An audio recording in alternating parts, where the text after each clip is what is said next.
在很多时候用来当做第一局的一个对策卡，我去打掉对面的一个阵容。而且目前版本的抬脚手呢也是比较强势的啊，距离最近的也是不影响的，该厉害还是厉害。所以的话呢，其实溜这个监管者啊，在闪现好之前，还是考验你的走地牵制的基本功。千万不能说闪现之前给一刀，不然的话。好的啊，进入比赛画面应该是没什么悬念啊，准备直接单挑。找一下陶安的机械师。是的，陶安的话呢，还是贯彻一个用娃娃去牵制的思路。是的。现在还没有放自己的一个机械傀儡，直接丢一颗击球点，然后观察一下你的走位，直接选择出来啊，先套一个惯性，然后想反绕一下，然后2个球连一条线，再出来来一个快踩板。还是想把机械把这个木的地形给逼出去啊。刚才想说他这一局是没有带张狂，他是一个底牌挽留，所以说觉得有机械师的情况之下，也不需要张狂，我就能走地拿你刀，是吧？放娃娃，但是这个位置虽然说卡住了，但是侧刀打到了，哇，好亏！那直接连给2刀，相当于说是我带了一手张狂，直接开了一劫了。感觉放娃娃之后就是没有第一时间往外走啊，他可能在犹豫这个娃娃的位置，想微调一下。过来这边还有一个娃娃，那没办法，只能是给存在感了，因为这边本体还要急着去拉点呢。这样的话应该要4刀开，很难受啊，这个节奏。对于求生者来讲，看一下前面能不能把这个闪现逼掉。这里确定了机械的一个位置。闪现过来能预判吗？不行。差一点点，感觉应该是差一点点肌肉记忆啊。那这样的话呢，击倒的话已经是一个2阶的状态了，对于监管来讲。是，这是一个5刀开，这是开局1分半直接开了2阶，因为你机械师的话，为了避免人娃双倒，其实还是要用娃娃去扛刀的啊，要不然你开局放娃被发现了，其实还是一样的效果。看一下封一下大副这边的一个密码机。是的，准备回退了，其实就是密码机会越来越少。是的。中场中间这边也有密码机在封锁，而且还要丢一颗主球出去，主球现在也不用来手椅。对，让那边不太敢修。博弈这边省怀表正常救，然后逃完的话呢，倒到地图的角落。下一波由木偶师过来操作，不过弓箭手看看要不要找个机会上班啥的。好像有点忙，好像很远，在大船啊。现在手里忙的要破亿，因为密码机现在算下来还真的不太够啊。主要大船好像是唯一一台不被干扰的，对吧？因为现在你场上的中场和大门都被封了。是的。然后这边空调是提前就位，准备来套下一个花线位移。那下一波的话，看能不能过客修亮之后还来得及吗？来一个双向奔赴保一下。这边稍微卡的极限一点儿，因为木偶师的话呢，他现在救人能力也是非常强的，堪比律师。也不太害怕你去拦截，只要够早就可以啊。直接变，但是这样的话可能再被逼一段路易，路易要消失了，那再卡一会儿。这刀没有打到，变路易。震慑。但是木偶师对木偶师的话，他有2次可以博震慑的机会啊，第1次、第2次都可以直接扯。这样的话，其实对于机械来讲还是很难去牵制的。陶晚安好像是想就在这边溜了，然后过客亮了机子之后，还来得及管吗？还是直接不管了？看起来应该不太好往这边赶啊。对，但是过客的话也要去修船下吗？还是来木屋方向了？好像是往木屋走。也修开了。他大船修开了。现在还差一整台，而且大副跟木偶师状态会比较差一点。而且比较难调啊。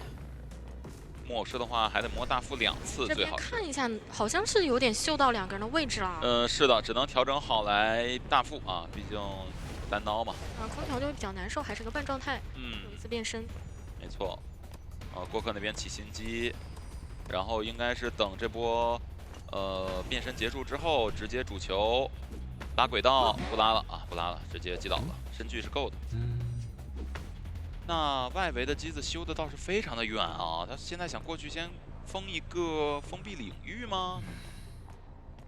想去先把机子回退，基本上是一个对角线啊。是。辛辛苦苦省下来的球，想直接过去了啊，想直接过去了。也不管了，反正你中场卡了一个人。对，中场卡了一个人，但是船下有机子哦。哟，没封住哦，但是没事儿，也没人修倒是。直接抢一刀啊！对，加上你这边的一个牵制压力了。闪现开一刀，手里的话呢还有主球。是的，过客要利用好手里的飞轮，主球吸进去了，那直接等出来你是摁不出来飞轮的。来不及。哇，那过客手里这个满道具嘛，飞轮没交，直接倒地。不过逼了一个闪现出来，但这一局的话，监管者是一个底牌，他开门阵能力还是非常强的。而且这样的话，你会让回忆那边比较尴尬。我刚从大门那边救下来，我又要往这边跑了。不过回忆手里边怀表还是比较充裕的啊。现在再来，再往空调方向走，他是想打求生者一个疲于奔命，两头都修不得。是的，再放一个不放了，省一下球。过来管一下空调，不过这样打的话，其实没有打这波拦截还是挺亏的，因为空调提前收到消息，他又不是在原地等你，对吧？还没找到人，这边甚至有点先封一下密码机。不过我觉得对于云梦来讲也不着急吧，我只要一直控住机子，我来回赶的一个效率是比你高的。这边放一个击球点，然后直接回去。然后另外2个人的话也没有调整，是先拉远了，拉远再摸。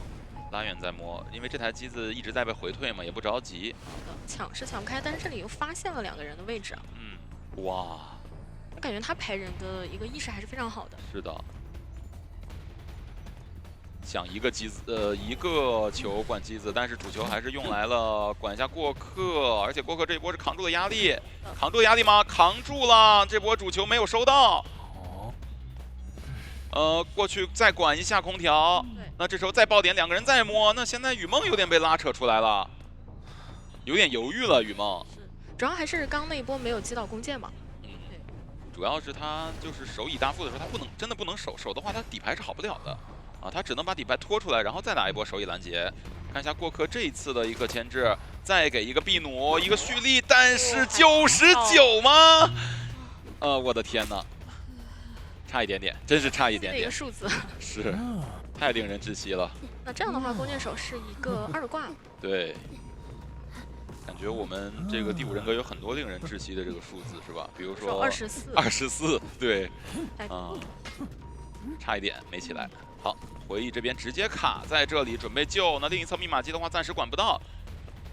想丢住球，那只能硬等。对，硬等。那这样的话就给到了雨梦赶过去的时间，因为那台密码机也没有修到一碰开，现在是97、98、99，亮了，而且莫是一个满状态，直接交路易，手里有闪。雨梦也不着急啊，想先管一下门。想在点门的地方补一个球，然后一会儿打主球用啊。但是因为刚刚你救下弓箭的一个位置是离小门非常近的，所以说他们现在贴小门很快。现在道具太充足了，主要是。判断的还是挺准。再摇一顿表，蓄力刀，哇，差一点点。方向是对的。哎呀，差一点点。雨梦其实前面我都感觉他能看到。再用主球封一下门。那你用主球封门的话，这个大副不太好追，直接选择出来吗？对杆出来了。让大副蓄出来表的话，传下有地窖哦，真的假的？还有一块表的，而且现在没有什么技能了，想过去补，而且现在击球点也不够用。对啊，现在只有1个，只能赶紧找最近的路上车。但是门已经开了，拦不住啊！大副那边传下有地窖，要完成一个3跑了吗？这有点拦不住了。大副手里有怀表，只要这个表摇出来，直接进地窖了，完成了3跑。北京 WBG， 哇，真的是说你去防的比较针对嘛，那我杂货上可以找一下木偶师这样的一些机会，包括说可能我在手椅上，像佣兵他那个救援也可以多打一点状态。是。现在外面的话肯定是带一个牵制天赋了。但杂物商虽然说也不太好溜，但是他还是容易被溜起来。有可能被溜起来。有可能被溜起来的。并不是。好，看一下选谁吧，直接奔着永次郎的魔术师去了。这是一个纯弹射的魔术师，魔术师现在版本也是非常强力的一个牵制位啊。是的。先吸一个藤蔓啊，自然交易。这边下板弹射点很多，开门，但是反走了，没有绕到他。是的，身距比较近，不敢交互。前面有个门，走不走？走门。来放魔术棒卡位，先打。这样的话，把自己的窗弹再交。现在是一个道具冷却期啊，这个藤蔓不舍得交吗？这进板了要。炸一下，哎呀，半刀换1刀，好亏。这刀没补上。对，因为他是准备好交这个魔术棒的。但是没事儿，现在反正贴点的距离很近，一炸一刀秒了，那非常不错。是的，而且还正好压在了园丁这边，这里还有个地下室。我觉得杂货商是对的，割据得交闪，杂货商我觉得还得是对杂货商对吧？还得是杂货商，不得一刀一刀打。对，我宣布其实是5大天王。那魔术师倒在地下室的话，这局他肯定是一个平起局了，或者说是一个3人开门战的局。对于求生者方最理想的结果来讲，很难救火。魔术师6的稍微是有一些小问题在的啊，一个加长刀气，但是高低差太多了，直接扯。那打的魔术这波凌云的一波无伤救啊，还是比较关键的，没有让存在感继续扩大。状态啊，那后面还能过来给你的救援压力。对他可以再卡一波，或救或不救，因为勇次郎手里的话呢，还有一个魔术棒啊。但看下来的话，有点难导出去这样的一个位置，还是会一直干扰到。对，应该还是要倒在就是附近得了，因为这个地方没有必要强挂地下室了。你不来的话，我可以挂这边封一下密码机。而且前期园丁也是有帮去拆椅子的，所以说整体的破译速度也会慢一些，还是想把它往木屋这个方向挂一下。他不想挂园丁拆过的那个椅子吗？但是你这走路的时间耽误的也差不多呀，这个座椅加成跟这个延缓起飞也差不多感觉。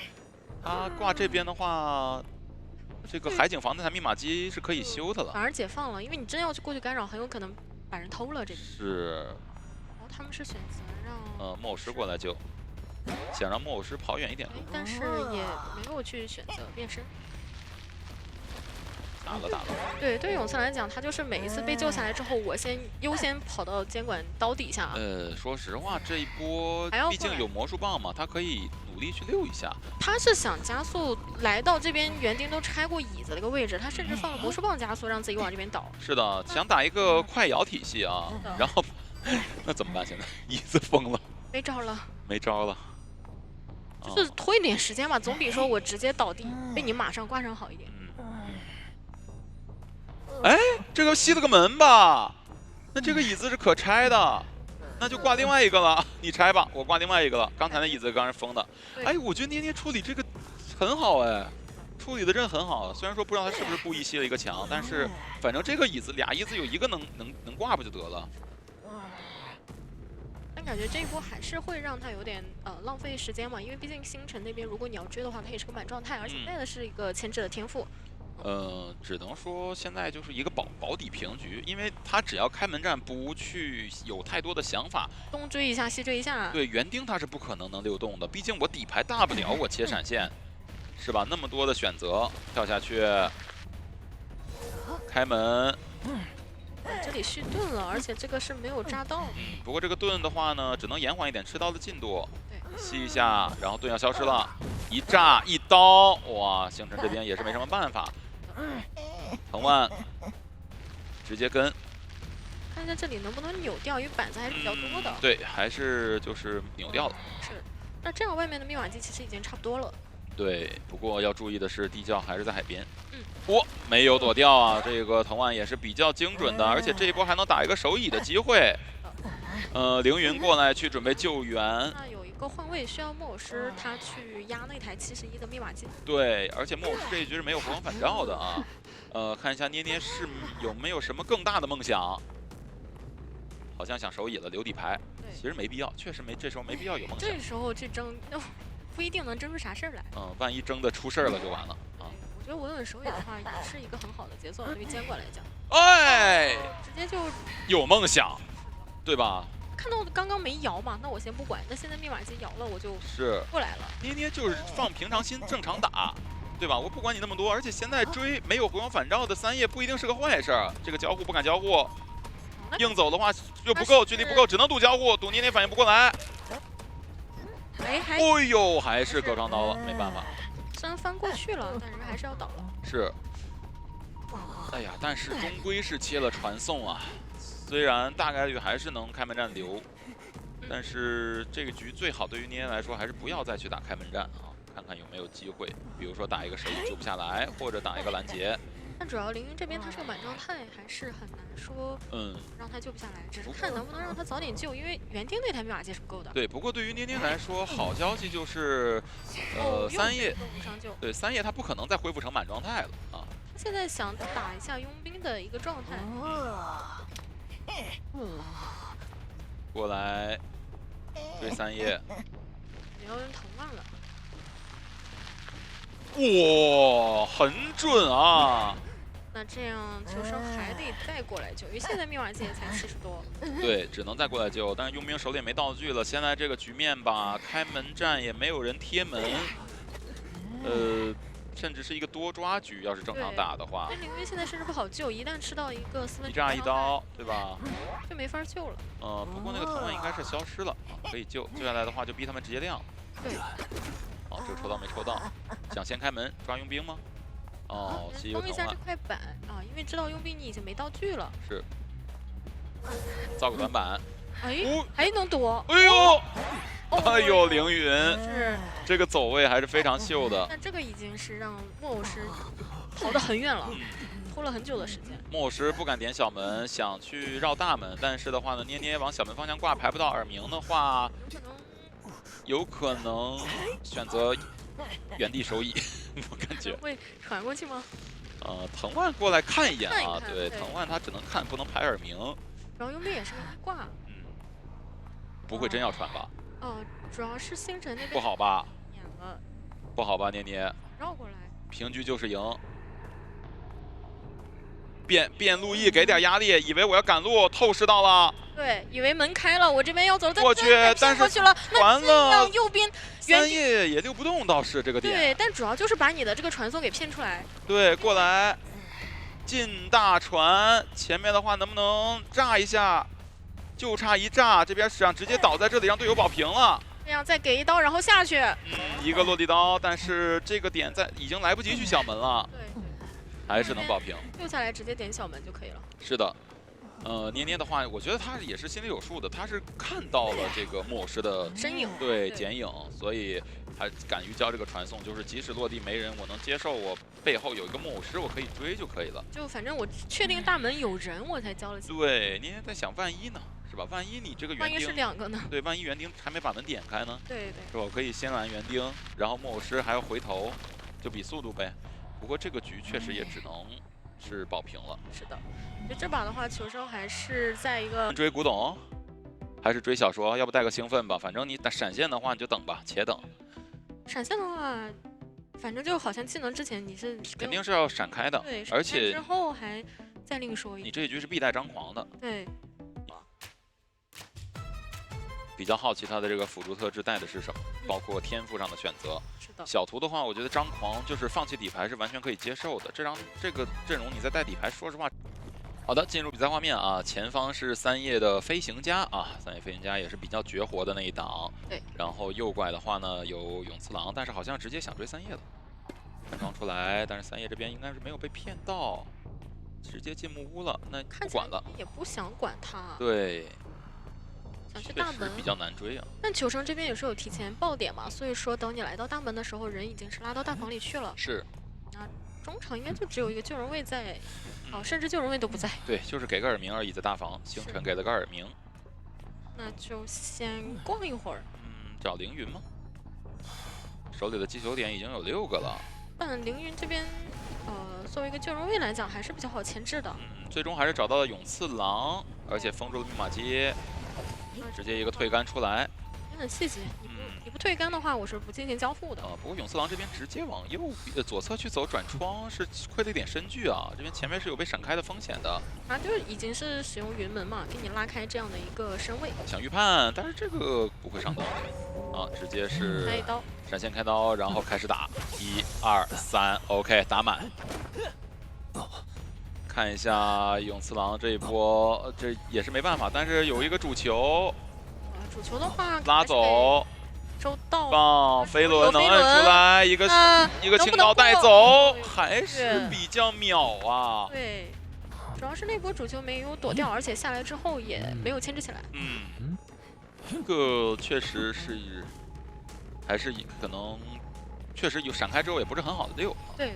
然后再控一下密码机，现在是相当于沙包里、沙包外都在被控，包括中场，当然中场本来也没多少，倒是。本来他们修的就是比较偏外围的一些密码机。这一刀还是打到了，凌云那看一下永强有没有再去进行一个2次牵制的机会，毕竟手里的一个金冠销还是比较多的。比较难，比较难。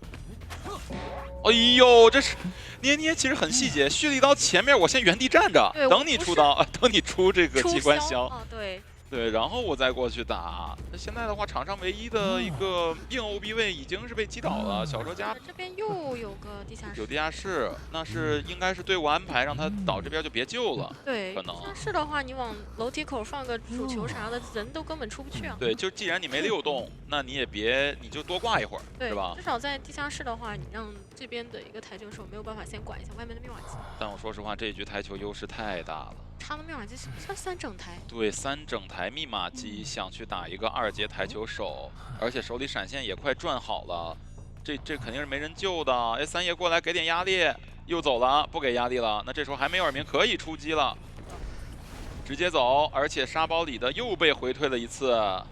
就这种少见多的密码机，哎，看到脚印，被围起来就要没有。是推杆出来，直接2手节奏就在脸上，星辰这一波蓄力刀盖板，一个隐喻盖板。对，是，那这样的话缓过了这一波节奏啊。看一下这个主球，封一下路，前面拉主球，飞轮，但还是给到一刀，没办法。这确实没什么招，不过隐喻已经吸好了，手里暂时没有主球，可以稍微溜一下，但闪现也要好了。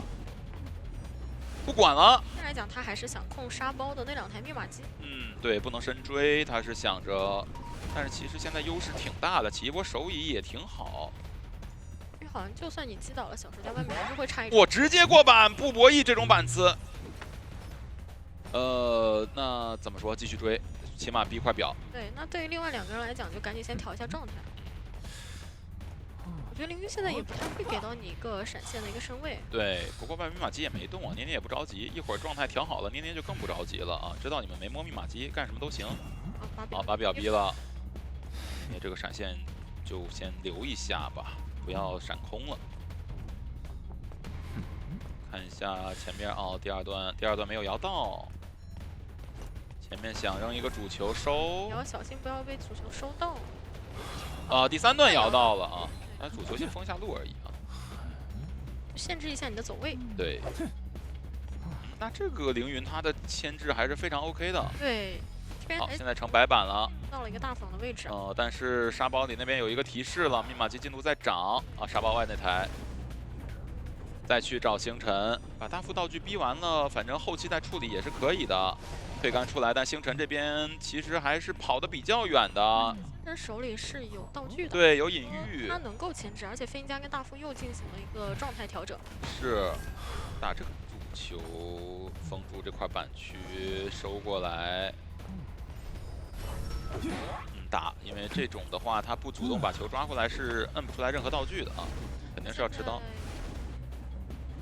看一下大副在进行翻箱子，然后捏捏也是有看沙包外那边他就是想回去守这台。捏捏真是不着急啊，瞄准好了再走，然后又封住机子了，过来再找一下现在场上道具最充足的三叶。是的，一个高喷你是没有任何拿到机会的。那先控着不着急，再排一排另外2位。大副和小兽又在调整状态，这边好像稍微没看到。但耳鸣在中间这么大空地就摸起来了。哎，一个主球，但是人已经是摸好了，刚刚摸好。只要摸得快，你就反应不过来我们在哪儿摸的。这边交一个护腕躲掉主球。看到很多人都谈了这个牵制100秒的一个是漫长的一个拉扯对局，但是场上终归有1整台可以去控的。对想要走了，还是去到三叶那边，先管一下沙包外。对。但是三叶这个距离拉得非常开啊！他们每次提前的一个爆点，对，这也是台球手到后期比较难控场的一个原因，就是大家4黑的情况之下，爆点太猛了。再加上飞鹰家的一个道具消耗前期是消的比较少。这时候直接闪开一下，给飞鹰家一些牵制压力。大副那边在摸道具，但是很不幸啊，摸到了一个针。不过他们再去起第5台的一个速度也比较快，然后那台已经是70多了。捏捏的主球交的稍微有点随意啊，我感觉。封住点位，但是也没有看具体他往哪边走了。而且凌云的话很及时啊，就是看到这边三叶被闪到了一点状态以后，赶紧过来给这台密码机压力，这样你是一定会回来的。但你闪开不击倒的话，不是白闪了吗？好，那好，这样这边白拿一刀，但是那就明月赶紧有针啊，对，撤了去扎针，拉远的话，可能你还是要回去守这台密码机。但是不能再让他去躲起来了。是的，已经被拉扯很久了。主球一起出吗？主球出了，打啊！那这样的话有一波击倒节奏还可以。这一波看看是让有回光返照的飞行家来救，还是让有化险为夷的小说家来救啊？看走位应该是三叶往这边来了啊，还是哦三叶应该还是三叶了。星辰这个走位像是去修机的。对，三叶的话要绕一下，不能直接就过来，因为那台密码机队友没贴到，而且进度也不够。对，但是捏捏现在的话还是不能手乙啊，手乙的话你闪现还拖不好，甚至。那密码机已经被回退到了34。三叶过来了，看到三叶过来了，啊，给一刀，其实感觉可以把主球拉一下椅子再给一刀。他现在应该还是想去管沙包那台密码机，那这样就先调飞行家，然后大副自己扎。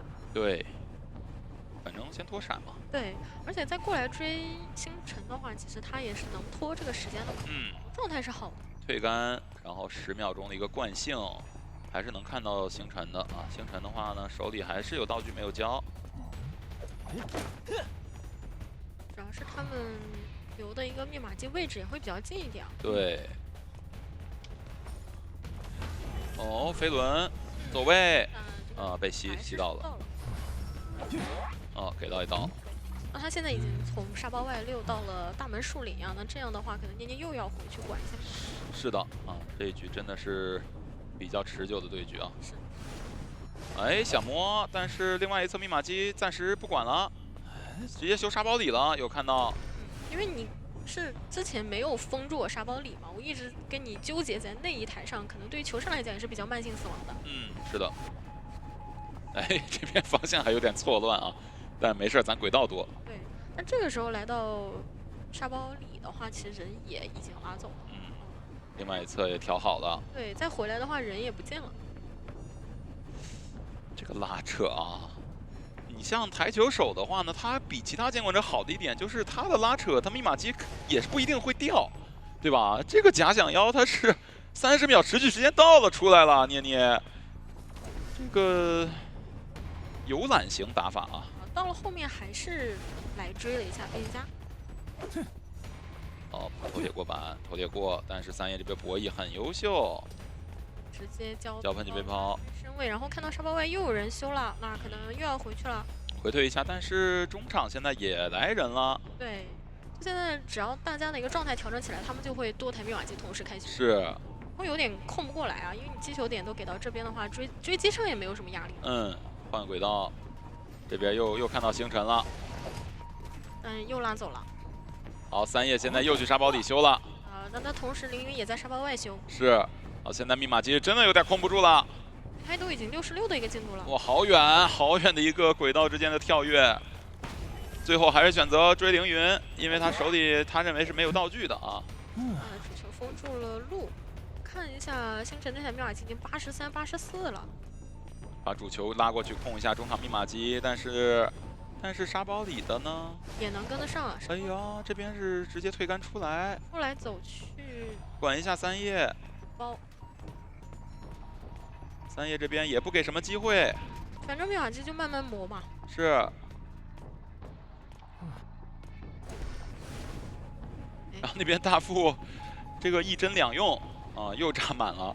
自己状态不好，那他其实也能加入这个给密码机压力的一个混战里了，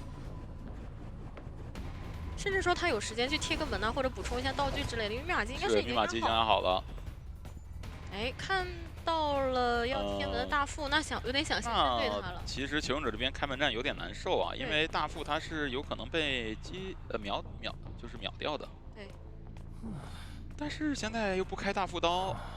这边另外一侧门也能贴，手里闪现情况之下，还是一个比较平淡的对局啊。是的，就这样的话，他们本来是想贴大门嘛，那就再改成贴小门。对，然后让大副自己溜，但是大副的话有闪现，肯定又溜不动。对，感觉现在有点是一个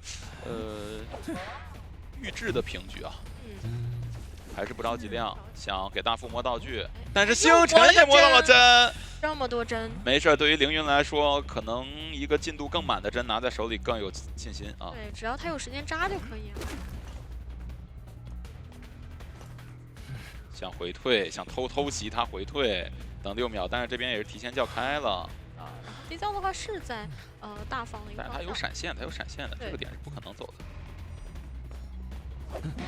啊，没办法，没办法。但另外一侧的话也是不可能管得住的啊。主球过去，但是门已经开了。不着急走，拖时间，算捏捏想想得了吧。这个肯定是骗我的，你这么久还没开门，还能干嘛？对吧？别回头大副，你看这都60了，他过去再回来应该起了，起来走地窖了。对，那这集我就见过了。这么说的话，好，那这样的话呢，双方打了一个12分40秒的一个平局啊，2个人出门了。哎呀，这个控场控的我嗓子都干了，对吧？冒险家固然他有争分的这个属性，但是你毕竟班位是跛脚羊，对，而不是艾维。那对手拿出艾维的时候，你只能赌他熟练度不够，或者赌空调。就躲了太多的。对，空调就是今天就是无敌。是，就是你怎么喷不中。气象的话，其实个人也不是特别好溜艾维，就是火灾和守墓人。火灾也就火灾好。好的，进入比赛画面。看一下，直接过去先找一下陶晚安，反正先补个寄宿嘛，也没必要千里迢迢去找。啊，直接追了吗？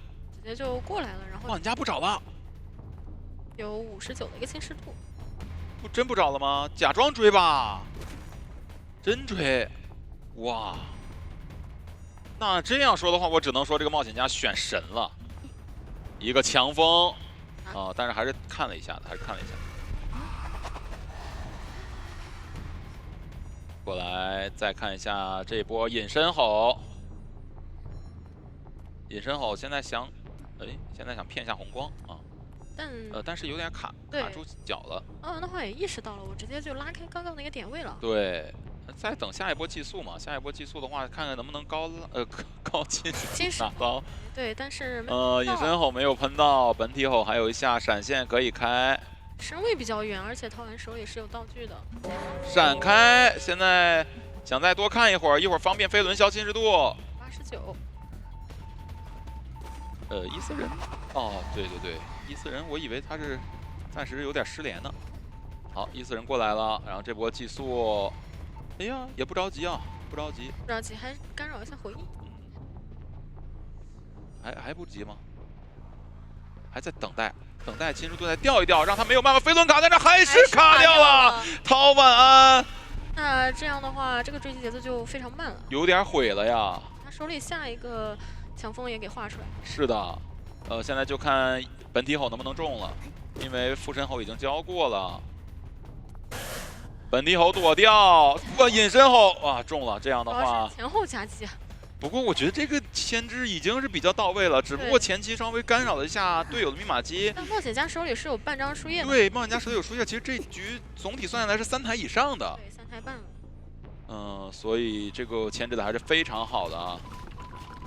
寄宿一下过客，等一下，等待 CD 中，但是直接藏起来。过客说你就看吧，你就看吧，看着我修吧。对，好，那只能收回来打这波手乙。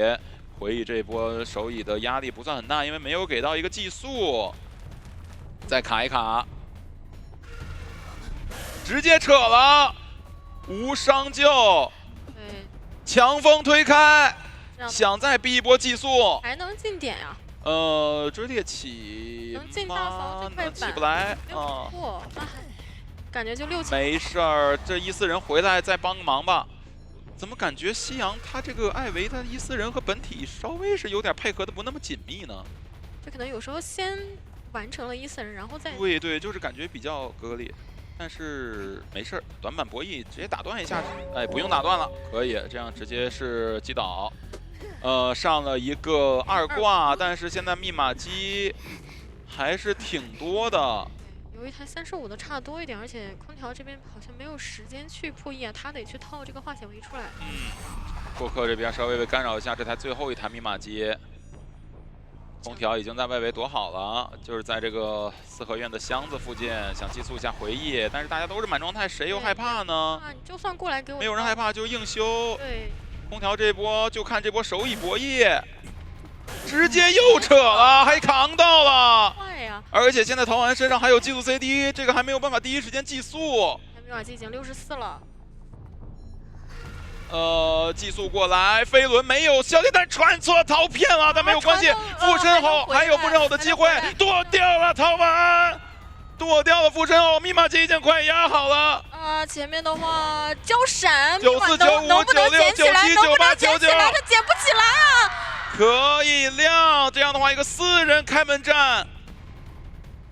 那这样的话，再紧急把伊森调到小门，因为前期好像都没有时间去控场了。主要没闪呀，他现在没闪，他怎么击倒陶完呢？就陶完现在站着让你吼2个本体吼都倒不了。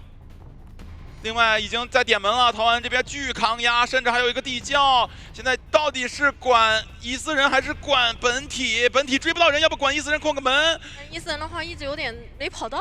终于找到了空调。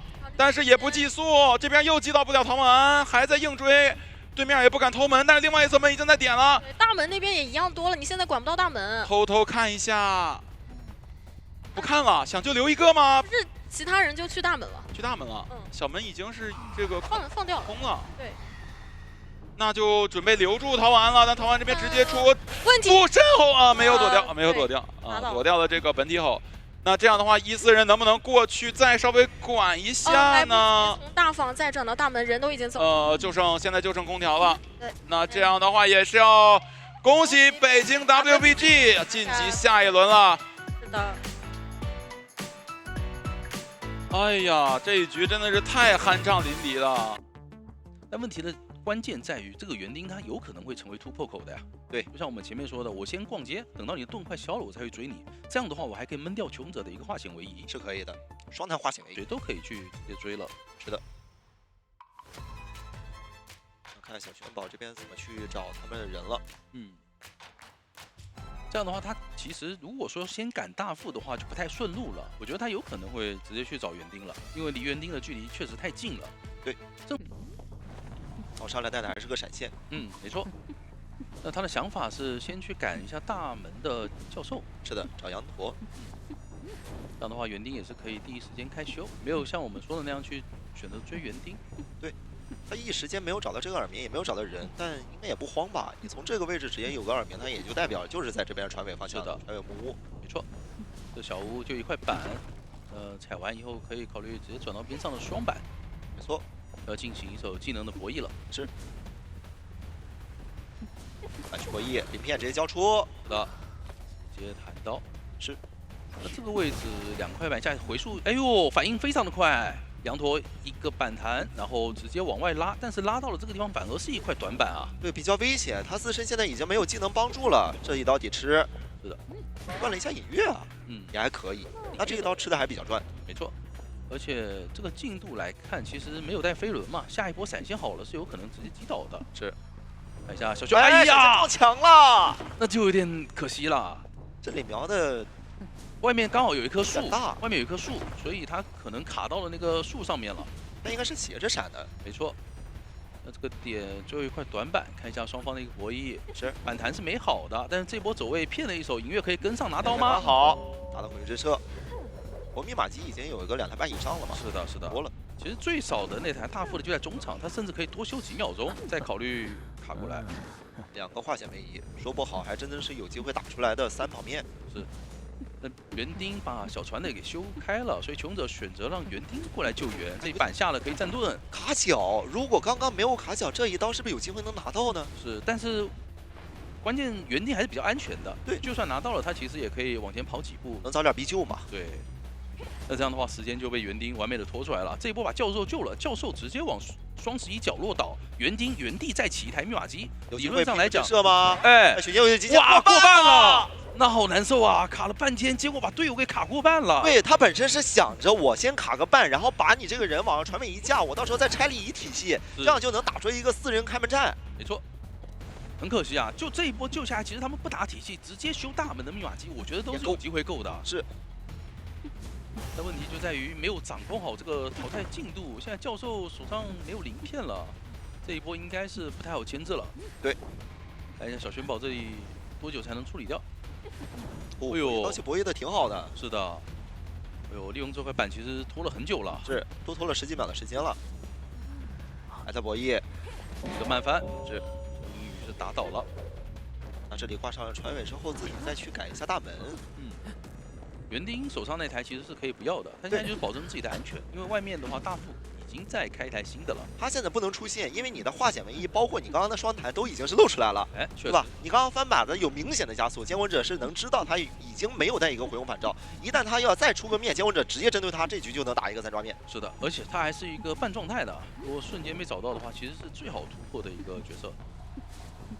现在大副被赶走，看一下3台密码机的分布啊，角落一台，然后大门一台以及大船上一台，3台密码机离得还是比较远的。是的，一块怀表先使了出来之后，后边再能不能再偏出一块怀表吧？回数，这里第3段表还是摇到了，想蒙一下，他想把大副先击倒了，到时候再利用传送去守另外的一台密码机，抓住这个园丁的机会。是的，大副这边15秒的 CD， 看一下有没有机会把大副给打倒吧。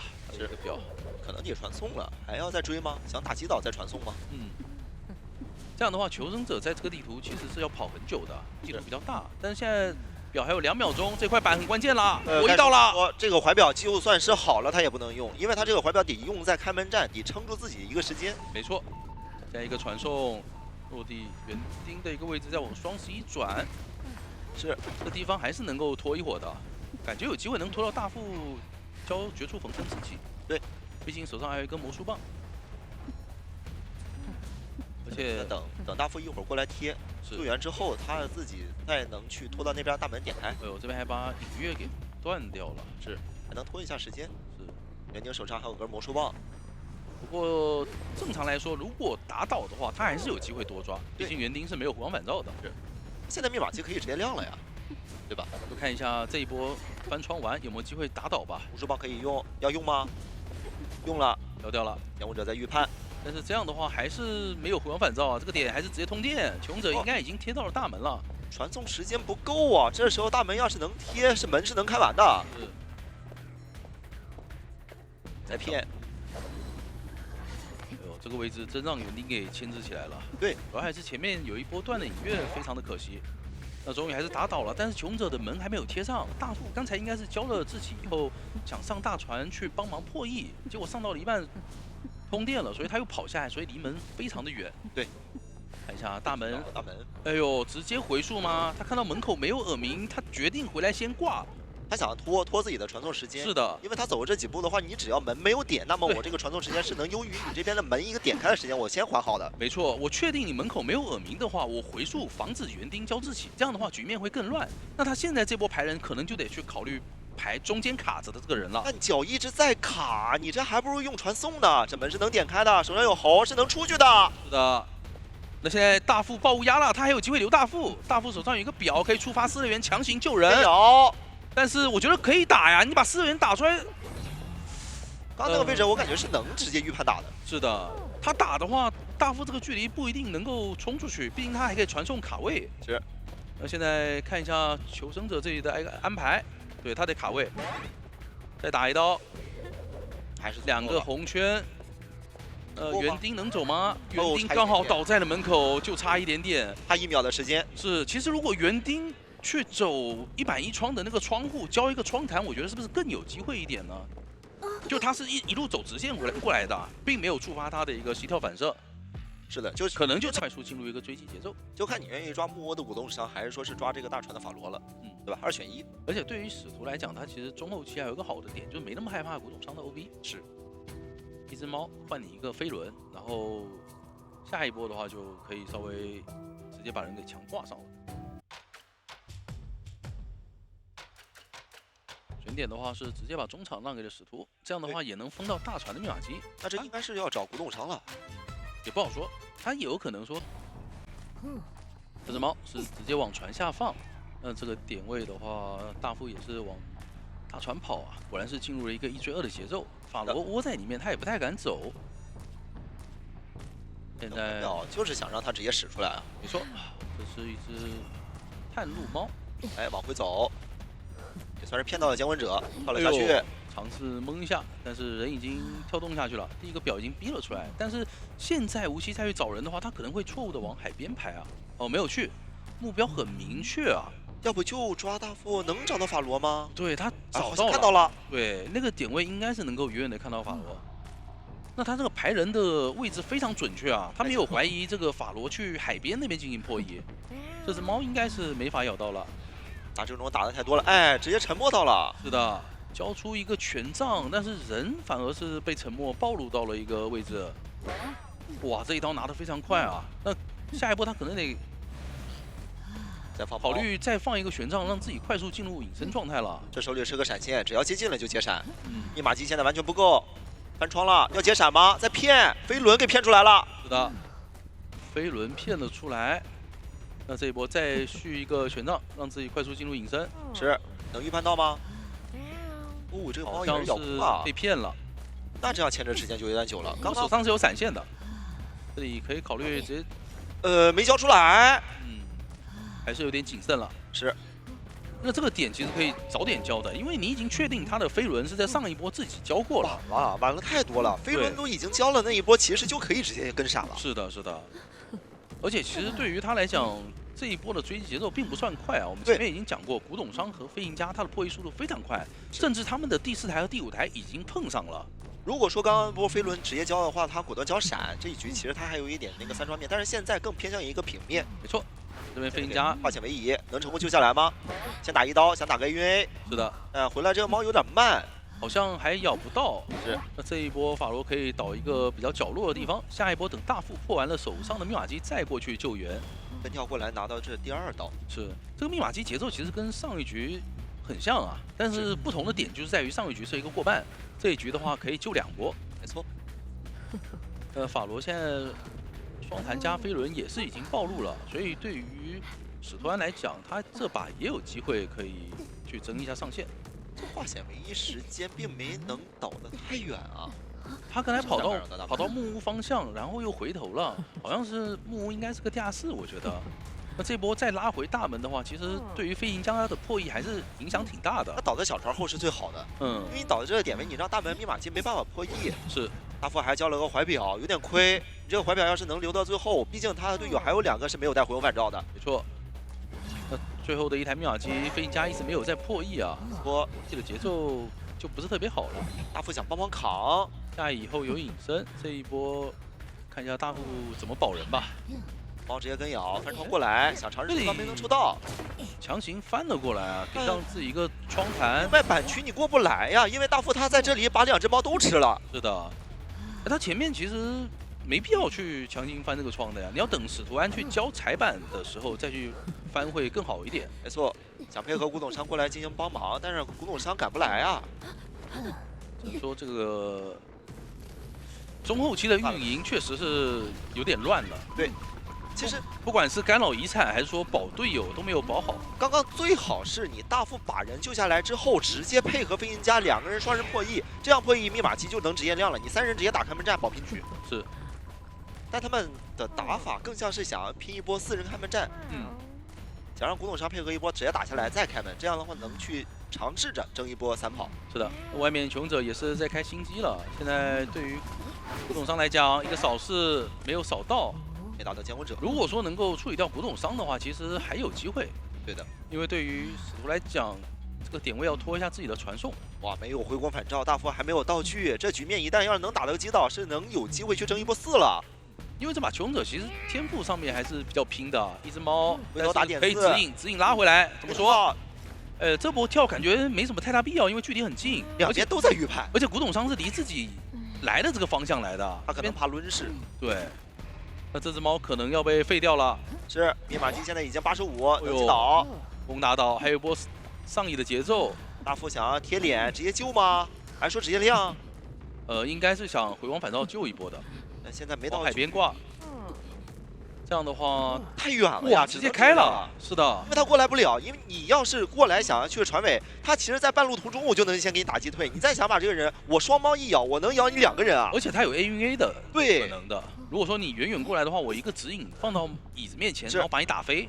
所以他们现在选择职业量，职业量是为什么呢？因为他们现在能争取，我就跑一个，我不再去争着保平打了。一旦要想着再把这个目标贯彻下去的话，这个局面就是变一个。哎，海边的人能看到吗？他好像没能看到，就算是注意到了，他好像也想先抓一下小门。一旦要能把小门击倒了，我再传送，或者说我把他挂上再传送都来得及。没错，这个点位没道具，已经看到大副了，一波指引，这只猫应该是能咬到了。哦，太大的范围了，躲不了。 而且那边椅子就在大门，哪怕你救下来，我传送过去，其实也是有机会能够多抓的。好像来不及救到粉球啊。能传送，有机会，有直接传。这淘汰进度是能救的。哎，其实救下来传大门也行。对，传大门就可以了。他不着急传，他确定人，哎，人已经救了呀，还不传吗？要跳过去。这么稳吗？他想留这个传送回来守大副，好像稳的有点过头。这个意思。 他要是能早点传过去的话，那能瞬间去抓到一个人位置，然后这2个人其实也没有道具了。但其实如果说这2个人他有一个人去点门的话，他这波省传送可能就亏了。哎，这里击倒了，要是再传其实也行。嗯。那现在这个点要把飞行家先骗下去。哎，接下来了，哎，跳失误，小撞了一波头，现在没跳跃，进入到板区博弈，而且大副那边也是过半了，那边能救了。嗯。 这个距离来看，应该是马上就要到椅子面前掏人了。是，现在就等下一只猫了，跟时间赛跑。这只猫如果把飞行家给处理掉的话，还可以传送传小门。不错，但是还是牺牲一个吧。可惜刚才不是追的古董商，因为古董商是挂飞的。如果说这波打倒是古董商的话，会更舒服一点。没错，再一波传送，穷者这个点位让挂飞的大副在这里点门，那这大副完全没有牵制空间啊。 那这里直接打倒，对的，然后再赶回去。古董商不一定敢救人的，因为大门是没有进度。那他还是得救，他没道具了。对你救人的话，你可能就要进入一个死抓的一个节奏。但是你不救呢，你也很难再去翻盘了。是，他只能救，因为你现在地窖的话是在大门的，两边现在都可能知道地窖的位置了。是，他现在又没有道具，又是个半状态，没办法去撑住现在没有挽留的使徒。那现在飞行家也是过半啊，就看。 这边怎么处理吧？救下来，2个人现在分开点，飞行家可能要去硬点大门，然后古董商趁机跑开。没错，那门现在18秒啊，还是得先管大门，先管大门，让古董商进大船，再绕小门的话，其实对吴奇来讲，他还有机会把自己的技能给拖好。他现在可以先把他牵到中场，牵到中场我不挂，我就看着，我看能不能找到你古董商的位置。没错，反正你2边的门，一边的门是点了一半，你就算是开，哦，直接选择挂了，他想求稳。挂上的话。 最后一个穷者，他爆压会快一点。对，这样的话，如果古董商不能快速贴到门的话，啊，爆压了。对，爆压了。门你点门也点不开，反正24秒。毕竟古董商他是有自己的一个地 buff 存在的。是。哇，这一波太难了。使徒湾上来要完成一个4抓，感觉还是有点没想到的。对，其实上一波他们2个人如果说一个分开，一个去早点点门的话，可能会能跑一个。 但是他们也是预判了监管者这里的一个传送还在，所以反心理来讲，我觉得吴奇这一波是做得很好的。我这波拿到一波4抓，也是直接是，对吧？对于求生就是这样。不过2阶以后就会比较危险。2阶以后，如果你还是选择交板弹或者双弹，可能刚好加在陶片里面被打断，就走直线。嗯，只能走直线了。看你也很快的呀，伊森的那个赶路速度。 对他来讲不影响，反而是对木偶师在大房更好牵制吧。毕竟你楼梯嘛，你楼梯这种高级差，他吃的这个侵蚀度会更少。对，可以卡一个陶片。对。还有就是我在大房，上来伊森人先招出来，是想用伊森先去大房方向干扰一下木偶师。是的。所以木偶师也没有在楼上卡，直接追了。对，他是选择在1楼直接破译了。 有点没去防，没想到监管者会大胆的直接过来进行追击。没错，而且如果这里艾维他的一个吼时间吼的好的话，你的路易不一定能交出来的。刀难拿呀，他的窗台现在还能再用一趟。是的，前期的话肯定是绕起来了，但是无所谓，因为对于艾维来讲，他是有机会可以用闪开这么一个打法的。没错，闪开，然后补第2波寄生，直接把人给秒掉，出去干扰。 野人这边他肯定是没想法的，除非你野人直接吃满侵蚀度，但吃满侵蚀度他也不太敢尝试吧。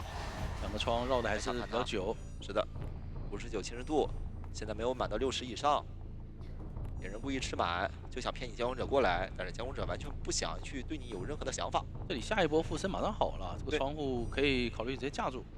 61，提前预判喷，而且先交了一手路易，是的那下一波就比较危险了，想走到脸上来，但是转不走啊。这地方附身一波，你还得快速的逼出下一个路易。这位置不太好交闪，你交闪呢，他就能直接去放。是的，再交一个路易，眼神，但是这个持续时间是够久的。哦呦，想按闪估计没按出来。这里如果再交一个窗台，这个距离又被拉开了。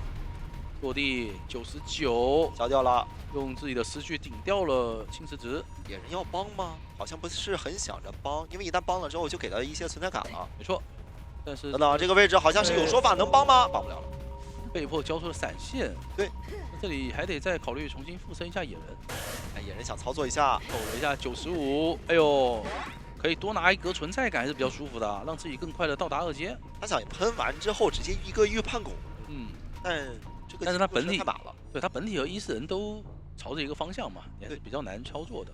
给个化险为夷，然后化险为夷之后倒走。但是前期的一个追击时间花的还是比较久啊。野人有点危险啊，毕竟打艾维你也是需要靠预判的。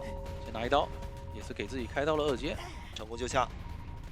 这样的话，木偶师不一定有太好的牵制空间了。他想变身去2楼翻窗，是，只要能够到2楼触发一下自己的膝跳反射，能打断吗？可以多拖一会儿。好像来不及。附身，但这一波是有膝跳反射，是的，的一个加速，54的侵蚀值，吃不完，好像能拖很久啊！这一波是因为你下一波异世人就算吼到了，也没办法拿刀，多撑出20秒。外边已经没有化险为夷了，只能期待到时候画家或者说入店过来救援一次，最好是画家。反区博弈直接打倒。那这一波看能不能挂到遗产吧？能干扰一下遗产的话，我觉得还是不错的。现在他们是最想的让本球这边过来把画吸出来，你只要这个画吸出来之后，他就能后续的帮忙，或者说在他们站我都能去防你一波。是的，但是可以看到200遗窗这台密码机已经很多了，87的一个进度。他不会松手了，我就一直破译。是的，因为已经知道你是带着张狂的挽留，直接传过来，无所谓。飞轮清了一哎，下，躲了这波刀，哇再一抽没能抽到。没错，这一波落地比较可惜吧，那个侵蚀值刚好是跌到了90多。但是现在也是干扰到了，成功干扰到了。如果你画家救下来的话，可以直接传回去。是，刚好有一个2阶，还有变身，但是2阶这里木偶师是没有吃满，只有50多。看一下用地消一次，继续再清空一下，哎，打断了，提前吼了。是，那这里想帮忙扛能来打到吗？哎呦，还是让画家给顶住了。但是是密码机可能要够了，要够了。现在的点在于亮，木偶师是没有回光返照的。错，所以说直接亮。是的，而且他算是被绕了一波吧，被绕到身位，开门战直接被秒。但这把对于艾维来讲还是有机会。我这波就过来救人，画家的画并没能吸得出来啊。是。我们这边想要硬开，但因为刚才你救人的时候，难。其实艾维一直是靠在200遗窗的位置。是。哎，这里一人一直在迟疑吗？他在干嘛？门已经开了，先打野人。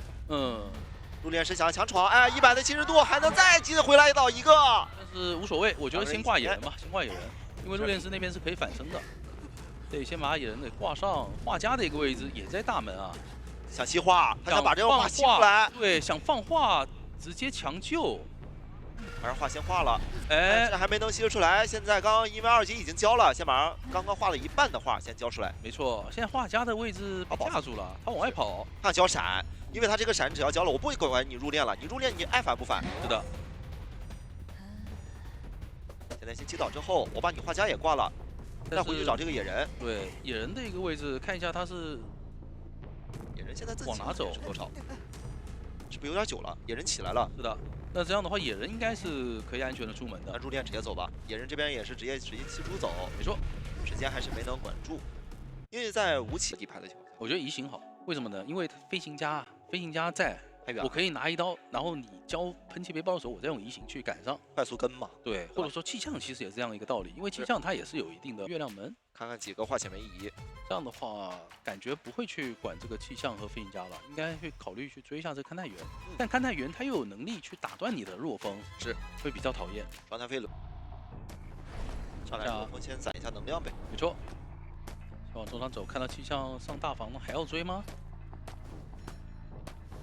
应该是小小木木了。对，因为大房的气象实在太难追了。但是这勘探员也是提前做好准备啊。这里找的也是一个双弹飞轮的勘探员。第二个落风也没能粘住，那这一圈的话还是能够绕蛮久的。是，去到窗户交个重弹可以再绕一下。都带的是个牵制天赋。是。想骗，等一下落风的 CD。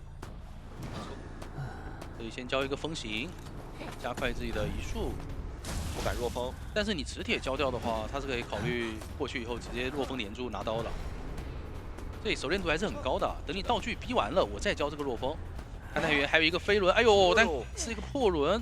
没错 ，CD 刚好，很可惜没有规避掉这波的伤害，而且他的磁铁呢前面也是没好。这一手想自己蹭一个反弹，哎呦，再次打倒，没能来得及。是的，那这个击倒速度感觉非常快啊，对于琼子来讲。挺快的，1台半。对，因为勘探员你从椅子上下来，你是完全没有道具可以进行第二波牵制了。是的，在上以前把第二个磁铁也交掉了，而且外面也没有其他 OB 位能够保住这个勘探员。佣兵还被通缉了，位置非常的差。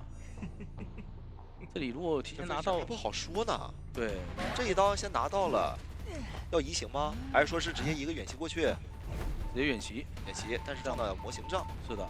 有一手强风的机会啊，佣兵是再交一个护腕直接弹走，2个护腕。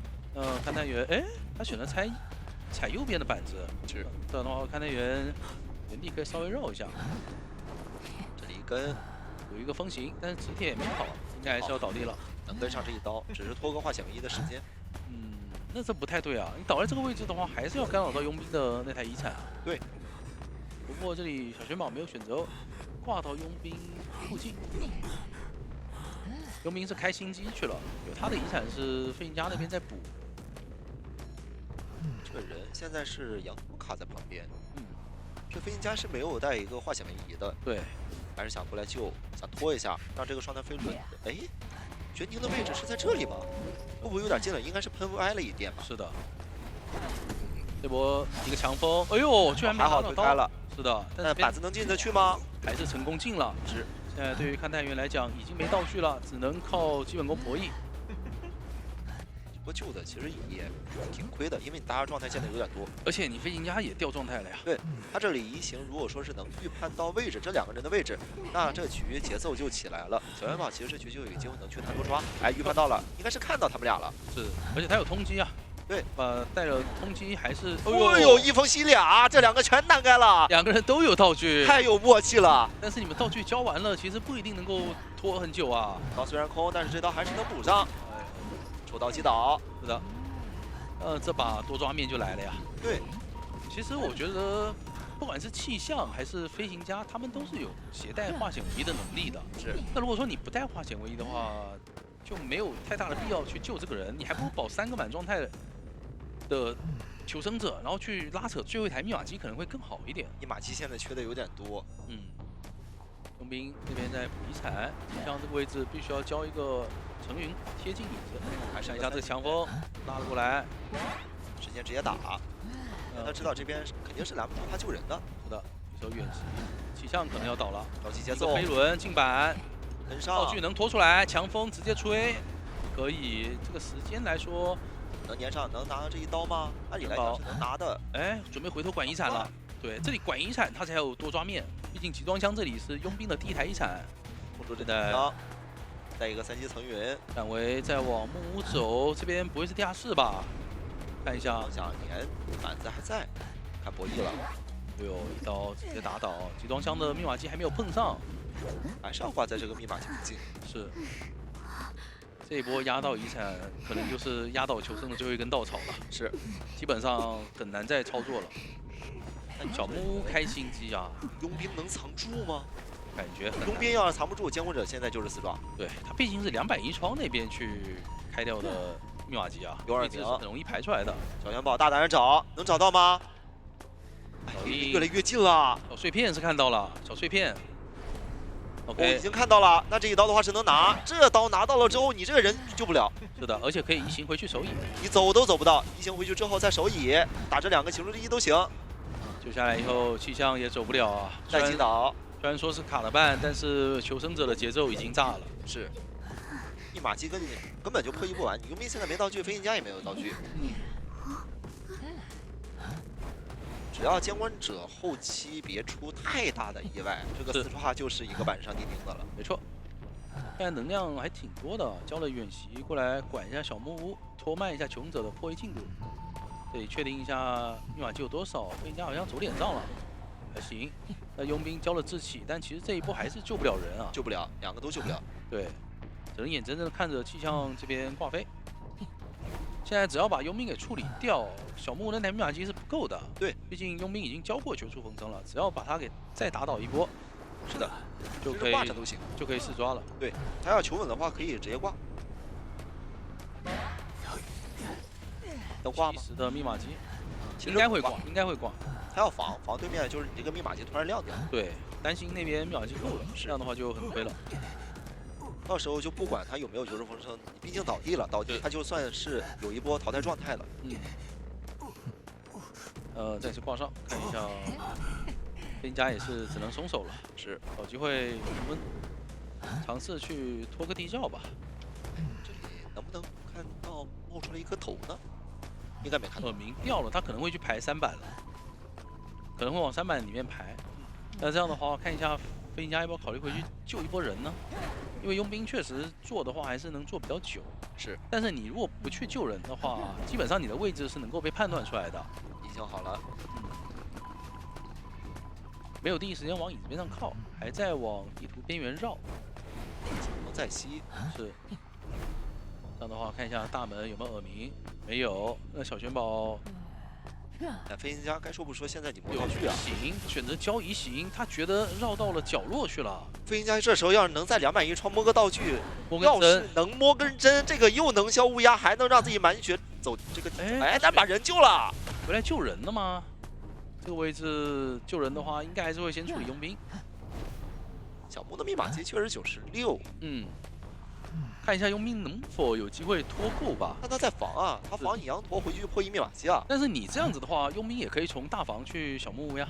现在小寻宝就想拖自己的移形吧，看一下能不能把移形给拖出来。那要不摸道具，两个人暂时都别贴这个木屋。对啊，反正2板1窗那边也是可以去翻一翻。是的，都藏一藏。反正你现在监管者压力大了。反而是小玄宝现在比较担心密码机被开掉。找到人了。那你找到人，木屋那边已经贴上人了。而且这2位求生者是都有回光返照的。是，密码机已经压好了，你回去再找。哎，这个意外来了，移形没有。而且现在技能没好的情况下，两边1人1个门，他这把可能要留伏笔了。是的。而且现在把能量基本上都用来交远袭。你拦不住大门。对，大门是能开的。佣兵感觉能在3板这个位置拖很久啊！我只要把板全下了，你就算打倒我还有一个小坚强可以稍微活一下。可不能被盖到哟。哦呦，还行，就强行过板。因为你这个位置要是被盖到之后，他就会往木屋那边方向进行牵制，再被盖一个板子，那可能就要走地窖。没错。2点能量的远袭赶到大门，但是门已经开了。这样真的走一个，那走这边的话也是能接受了，毕竟他刚开始这个局面啊，真的看着很像个4抓。是，哪怕你给我进行一个隐喻的换位，我只要有空中飞人，我还是能够快速赶上位置，对，让你跑远。这个幻灯师要小心了，幻灯师感觉一个飞轮不够。就带单双塔，第一时间可以贴近这个墓地的方向，是，而且也不太会干扰到队友。还有个好处就是跟陆炼师擦肩而过的时候，他是有机会能够直接去让他帮忙盯一眼。没错，后续的反生也可以扫掉求生者的一个状态。是的，在画面，但他第一时间是往中场走，想追守墓吗？想跟化险为夷啊！对，这把求生者确实是只有守墓人带了化险为夷的。是的，已经上到了一个红色的金叉标记。继续跟，其实守墓人这个位置比较差，因为他往独洞方向转的话，得自己亲自下板。是。看一下下一波这个铲子的 CD 能拖出来，来得及。直接打出来了。这里能上更多的标记啊！还能再拉过来，卡在了角落，这个地方得交绕场谢幕了。先交绕场谢幕，然后再补一个球，这个球没续上。但是问题不大，因为拿刀的速度实在是太快了，是下一根铲子是有机会能够拖出来的。那移形马上好了，再跟，现在就差个焰火了。无所谓，先把板踩了。前面这块板已经掉了，所以选择自己出土。省，想把这个道具省下来，这样的话下以后可能还有机会牵制，他觉得。但我觉得还是比较难的。你从椅上下来的话，你交这个铲子，这个铲子进度已经不太多了。是。那这样的话，外面已经没有化险为夷了，救完人有可能只是刷一波淘汰进度而已。没化险为夷，他故意省其实也没错，因为他这个土只要能省下来，后边我就等同一个小化险为夷。是。他没有办法撑到20秒，但是他也应该能撑到一个10秒左右的时间。这里小说家卡了一会儿走了，继续回去破译。是。移形过来，交个移形。你不救我就逼你救。对，现在已经过半了呀。过半的话，我肯定是可以直接逼的。也要防一下砸头。但是这波跳过来的话，想回去我再给你换过来，但是队友并没有能来得及进行救援啊。路练斯是在靠，但是现在在贴的话有点危险了。不过还好双网惊喜，时间还有几秒钟。是的。先上一波球。哎，没救下来，不掏吗？想再拖一下时哦，他想去防一下吗？让守门人有机会能交技能，他应该是。但是这里铲子一直在被沉默，路练斯也走不了啊。感觉可以直接去路练斯的节奏了。这个灵柩要放得这么近吗？那你要放得这么近，我就可以直接抓你了。他是不是想着一会儿反身回来就在这牵着不干扰一铲啊？可能是。对，但我觉得你在他移形已经交过的情况下，反远的会更赚啊。哎，空中飞人失误了。是失误了吧？又失误了。是的，没事，小卡顿而已，我们就当做没看到。只是会把这个时间给拖延的更久一点。本来他是可以在独栋再续上一波节奏的，比较可惜吧？这么说。现在已经拉远了，小人家也跟着拉远，这2个人都没有带回光返照的。小元宝现在其实已经错失了一波机会了，因为他在独栋的时候，其实就已经可以进行追击了，他也不会让他能跑得出去。对他反而是这一波还要让路练斯再反一波远的，就更难受了。他被一个白板牵制时间牵制太久了都。反而感觉处理，哎呦，处理守墓人都没有处理路练斯处理的久。对，内挂地下室没意义，就挂外边吧。对他来讲，开门战也还有机会。是。有挽留，那这波移形交了的话，就还得再拖一会儿了。要拖。先砸。双惊喜，一个也没给到。是的。倒过来拉双网惊喜。翻过去之后，反弹虽然说是能叠上，能翻吗？翻就是敢翻。反弹躲掉了一刀。不翻没办法了。那现在隐喻又吸出来了啊。是。小人家这里还有个砸头的机会。哎呦，过板刀。他这个时装好像有输跟没输有点明显啊，对吧？我再翻回去看一下下一波双网惊喜好了，能不能处理掉小人家？但是这边反身已经给小人家好扭。是的。哎呦，走位确实非常不错啊。有的一直很好，密码机现在60的一直还是没动。外面碰到新密码机了，这里隐喻差一点拖出来了，但是他还能换，有机会再拖。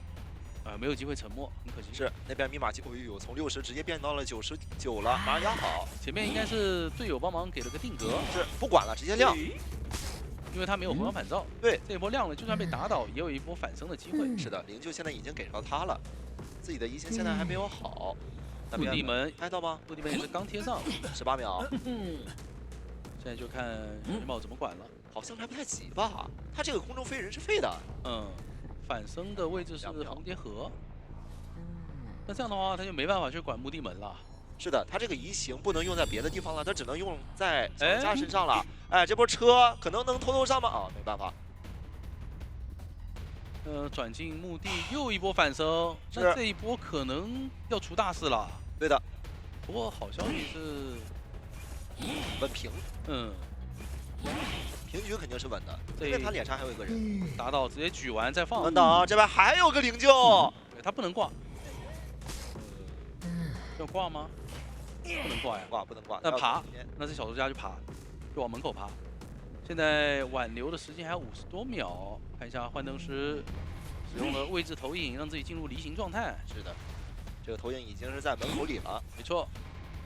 还是没什么办法。很稳啊。但比较可惜的是，陆炼是在另外一个门，不然的话，他把陆炼是给逼走的话，你现在再不管他，你过来找，有可能能爬得出去吗？哎呦，陆炼师这边你逼他，感觉小说家会先走、啊。慌了呀！小玄宝现在不敢了，我要再过来找你，人爬出去了。对，他是怕小说家爬出去，所以被迫用移形又再次拉了回来。没办法，只能挂。但你这现在要是挂了，人可就要走，他只能就是说肉拖远一点，我慢慢一次一次放下来，倒，放下来打倒你。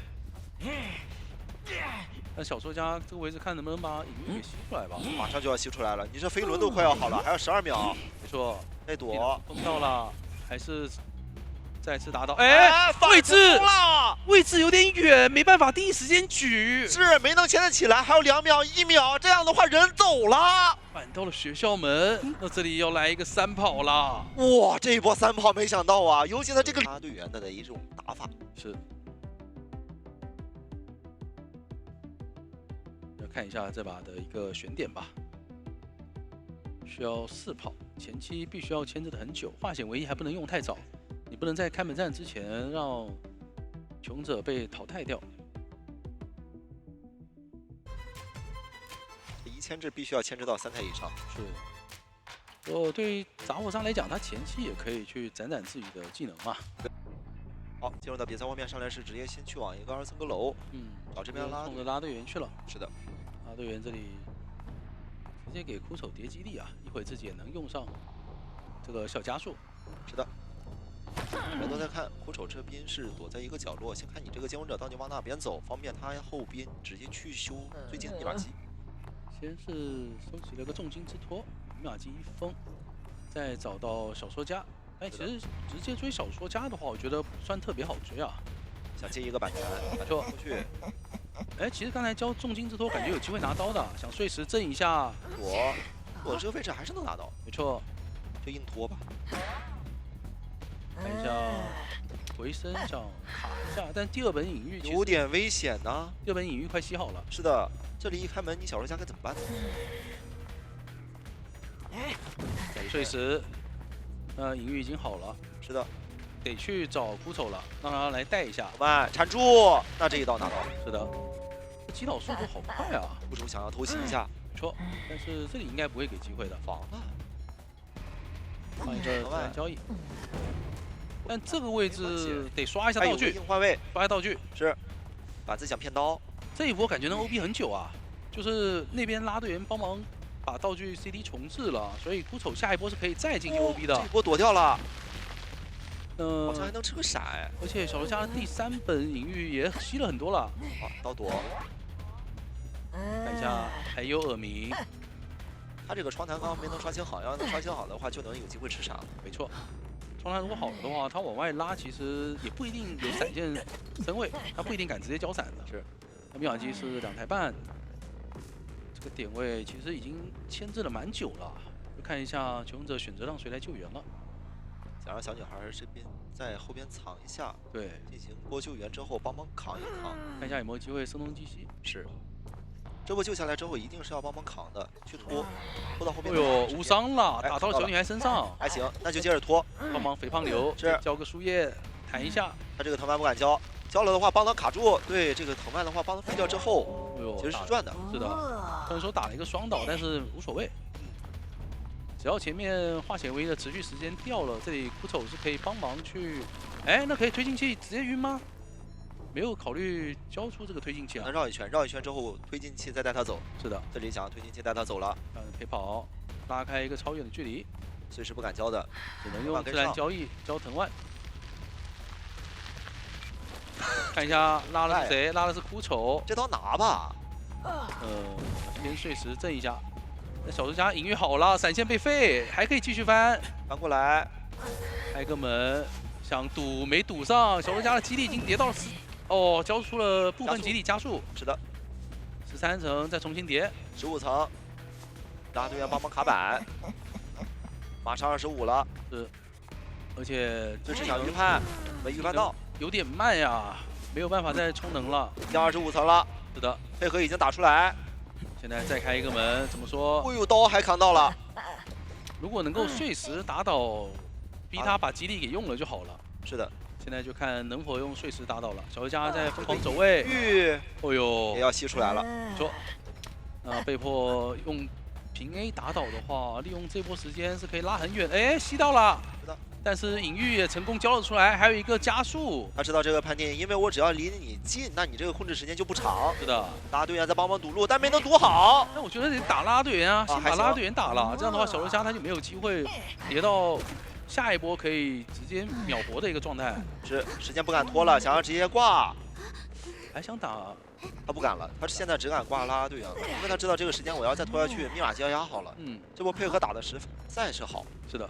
而且穷者方的道具其实还是挺多的。对，小女孩那边有3个记忆碎片，拉队员双花球，枯丑的话还有一个推进器。想再找小说家，小说家这个点位已经拉太远，密码机是对吧可以直接亮的。是的，这个点位直接通电，现在就看小家开门战这个隐喻有没有队友来保一下他，碎石直接震到。再换拖时间，现在他要拖开门的时间，往回走了一下，有点不太应该。这里想要骗刀，没能骗出来。学校门吗？学校门的话，只能硬打，不太可能能点开了，我感觉。他们现在要拖到队友过来，把这个门强行点开。因为只有这样才能去打出一个4人4跑。是。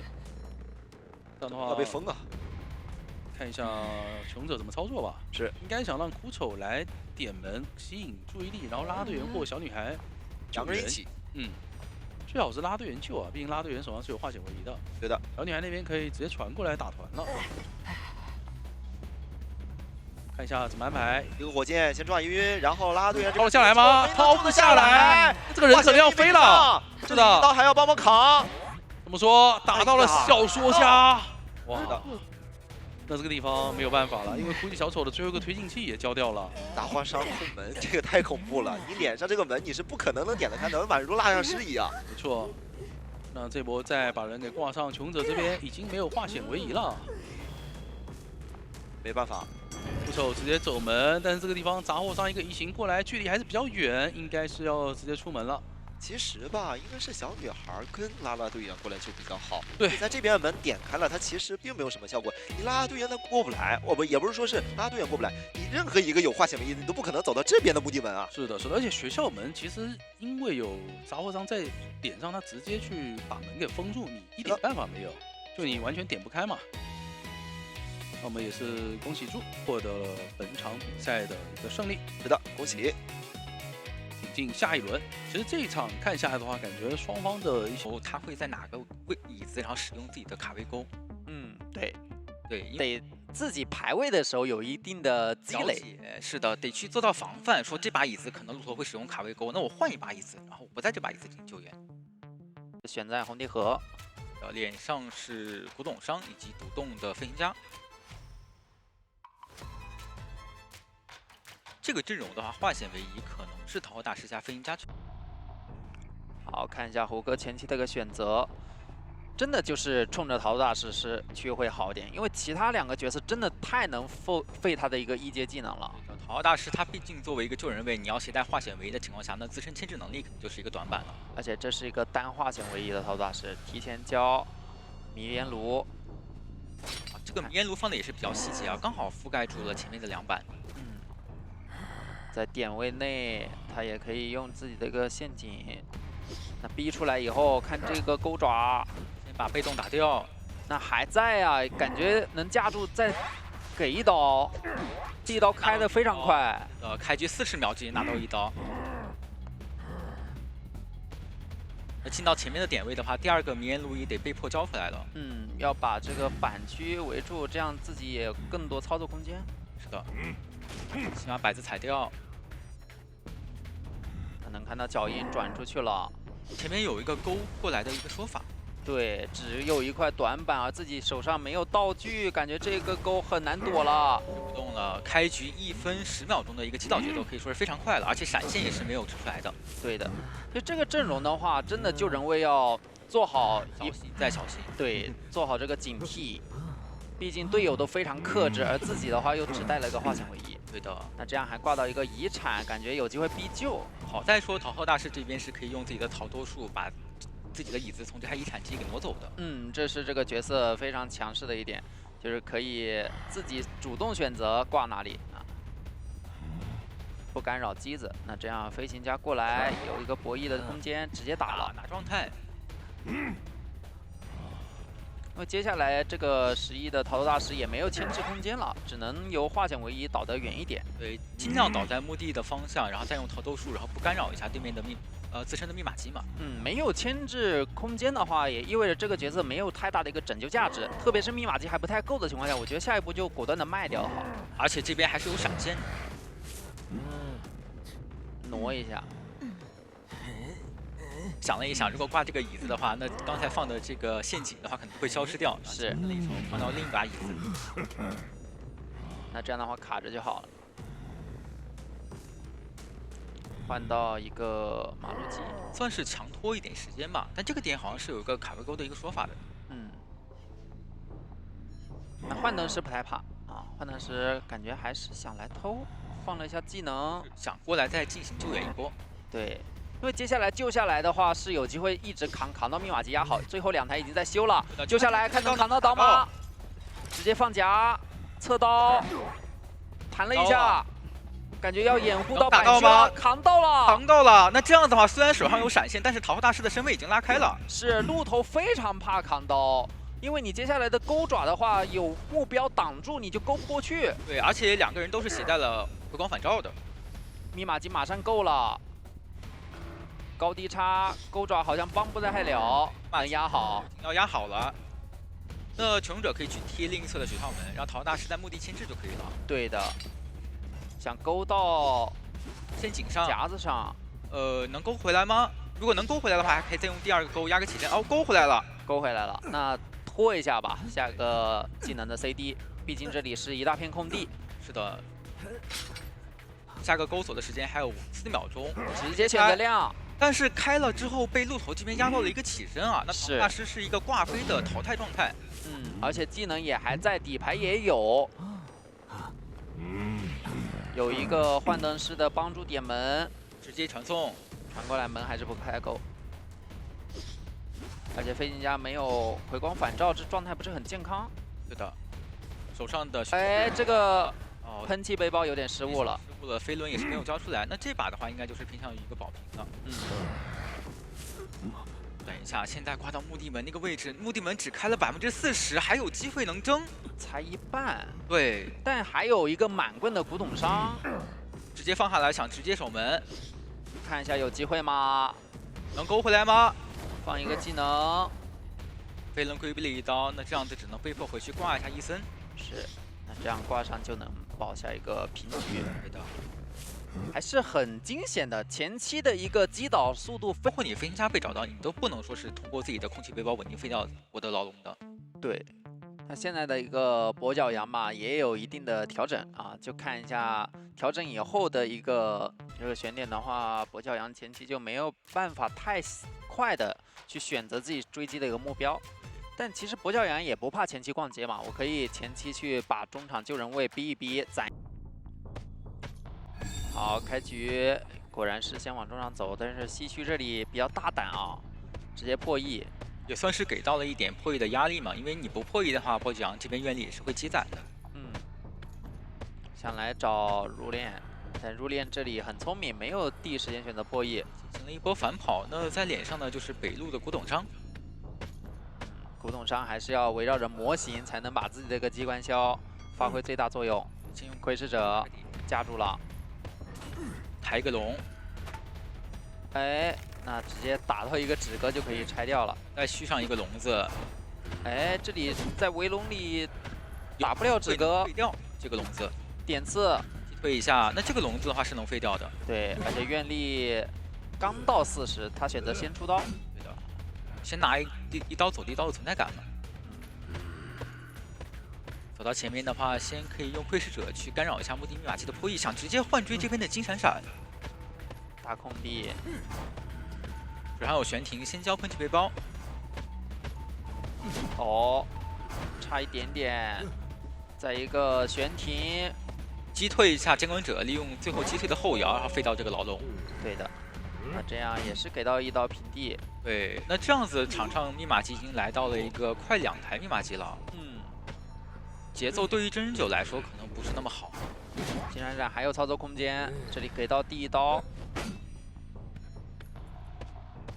接下来就看能不能再废一个围龙了。先交出喷气背包。没有废掉。那击倒时间是来到了一个1分45秒，场上密码机大概有一个快3台的进度。而且人闷掉了一个化险为夷啊。只有大副一个人在外面想挂地下室，大副已经提前贴过来了。我讲地下室的话是有一定威慑力的。是，只要愿力够多的话，甚至能打一个救不下来。但大副已经提前贴过来的话，应该是能够交表稳救的。先要出第一段海上怀表。哦，但是被蒙到了，而且还卡住了一些位置。应该也能扯，毕竟这里不太好高低差交围龙，堵住一个想打一个落地刀，但是2连龙，对，先击倒这边的飞行家，再拿一刀大副的状态。金闪闪不想再倒在地下室了，赶紧将背包拉走。想回头摊一波大副吗？前面这台红蝶亭的话，也是一台遗产机。主要的目的还是要干扰住墓碑这一台。对，而且也可以限制一下大副这边的走位嘛，让你救完人之后没有办法那么方便的撤离。看一下北路接下来的一个救援了，他是被拦截到，已经提前给到一刀，会救不下来的。一大片空地，先框住，预判你钻过来。直接击倒，哇！人没救下来，自己还搭上。手上有愿力的情况下，大副这边也不太好进行补救。西区过来，哎，给了一刀，不至于倒地。就看先击倒一下飞行家吧，毕竟飞行家它是一个挂飞的状态。有一个车，但是其实跛脚羊是这里选择换追，声东击西，先摊一下大副。他觉得只要站住墓碑这台密码机，即使让你上挂飞的飞行家活了也无所谓。对，而且这边能把狗短伤挂上之后，你大副的自愈还好不了，可以双挂地下室。是。真九这里是不把重心放在淘汰一个人保平上啊，他是想要多抓了。是有多抓面的，他只要能站住墓地这台密码机，外侧求生者就只能被迫去新起。对，一定差太整洁。而且这边入殓师救人是很难去进行地下室救援的。对，救不太下来，大副已经没道具了，也没有办法去分担压力。这个人可能只能被迫卖掉了，但是你卖掉的话，我可以乘胜追击啊！我大副当着我的面交过自愈的，那我是能锁定你大副的方向的。是跛脚羊的机动性，直接一个围龙过来击倒。对，而且是一个黑龙，大副这边还没有办法钻过去。入殓师选择先补密码机，大副已经没有自愈了，只要能锁定入殓师位置，他也知道飞行家还在远端破译新的密码机。4抓了，看到脚印了，一个后撤跃龙预判。哇，快速击倒！大副这边没有自愈，那入殓师这边的话，决定先把自己的棺材留一下，去看能不能跑一个。这里开掉，一个短板博弈成功。那这样子的话，也算是给求生者这边缓了一口气吧。只是大副这边没有自愈，会没有事情干，只能在地上爬一下。是，得爬到入殓师那里，是入殓交个自愈，再把大副摸起来。对，这个盖板还是非常关键的。真人九这里也很聪明，他觉得我击倒了飞行家，意义也不大，我反而是把你没自愈的人守住。对，这样你机子也修不了，人又摸不了。他得站住这台81的密码机以及这台57的墓地密码机才可以。是，2台密码机都在自己的一个围龙范围内，然后再看对面求生者会不会给机会，直接一个跃龙过去击倒。求生者这个时候其实什么都拖不出来，但是真人九这里的话，切时长就可以大胆去排人了。对，还能攒愿力，能嗅到这边飞行家的位置吗？身位卡得很好，没让真人九看到。想要起杀心了，把入殓师击倒，入殓师就只能交灵柩，因为他也没自愈了。直接击倒，那这边的话得灵柩反生了。外侧飞行家也是趁追击入殓师的时候把大副摸了起来。2个人强修，修是肯定修不开的，只能差太多了。不过这波入殓师通过自己的一波灵柩反生，也是让3个人都进入了一个可自由行动的状态嘛。哦，这个围龙，哇，幸好闪闪这是反应过来了，对，这把飞行家的博弈可以做的是非常好啊。唏嘘走到脸上了。这边大副是没有自愈的，如果被击倒的话，可能要被拉扯了。而且其实也可以牵着往2台密码机中间去丢，不一定挂。这边是看到了中场密码机是在抖动的，选择挂一手吗？挂了。那2台机都在修。有个问题就是2个人他都没有携带红光反照，如果说有人被击倒了的话，那这样的还是救不了这些大副。哎，闪闪还在操作，击倒，那边是没有携带红光反照的。闪闪这里是挂飞，挂吗？直接挂。他觉得大副要淘汰那么久的时间，完全能找到你2番的位置。这边入殓师的位置，手上有飞轮。飞轮是躲一刀击倒这边的大副，但是没有用啊，因为大副这边是没有自愈的。击倒入殓师完成了一个4抓。这把真人9的控场思路可以说是非常好啊，在击倒那边的古董商和大副的时候，选择了一波换挂地下室，直接打出了4抓的局面。对，这一点也是很大呀。而且有一个比较危险的点，就是这张地图它的地下室离中场很近，如果说一旦刷在了绿河附近的话，是非常有机会能挂到绿河附近的地下室的。所以穷者，然后监管者只能选在右边靠中缺口的一个位置，脸上是绿河的气氧学家以及中场的大副。这样的话，大房就可以放心修了。中场其实也可以开局先连电。哎，11这边也是想原地浑水摸鱼一波。蹲好了，但好像已经往他脸上排了。看到了脚印，但是并不想追，想去追一下伊森的咒术师。是。这边利用高掩体去规避你的奇迹上电。哦，这里绕到了一点身位。哎，卡魔了。我交出自己的猿猴咒像。那这样下一波电奇迹这边要有刀啊，高地差的风险啊。为了避免高地差，提前跳了下来。哎，4羽也好像走上去了一波。他是想摊一个高地差的一个小插刀的。飞轮还没好，这波想拿平地刀。还省了一个奇迹啊！好在说是能转到大房去进行第2波牵制嘛。闪现也快好了，就看下一波飞轮跟闪现的博弈了。这边上好了，看到木偶师陪跑，一个将一个在临，2个人都上到了，能帮扛。先打咒术师，手上有3层猿猴咒像，就看这个猿猴咒像怎么释放。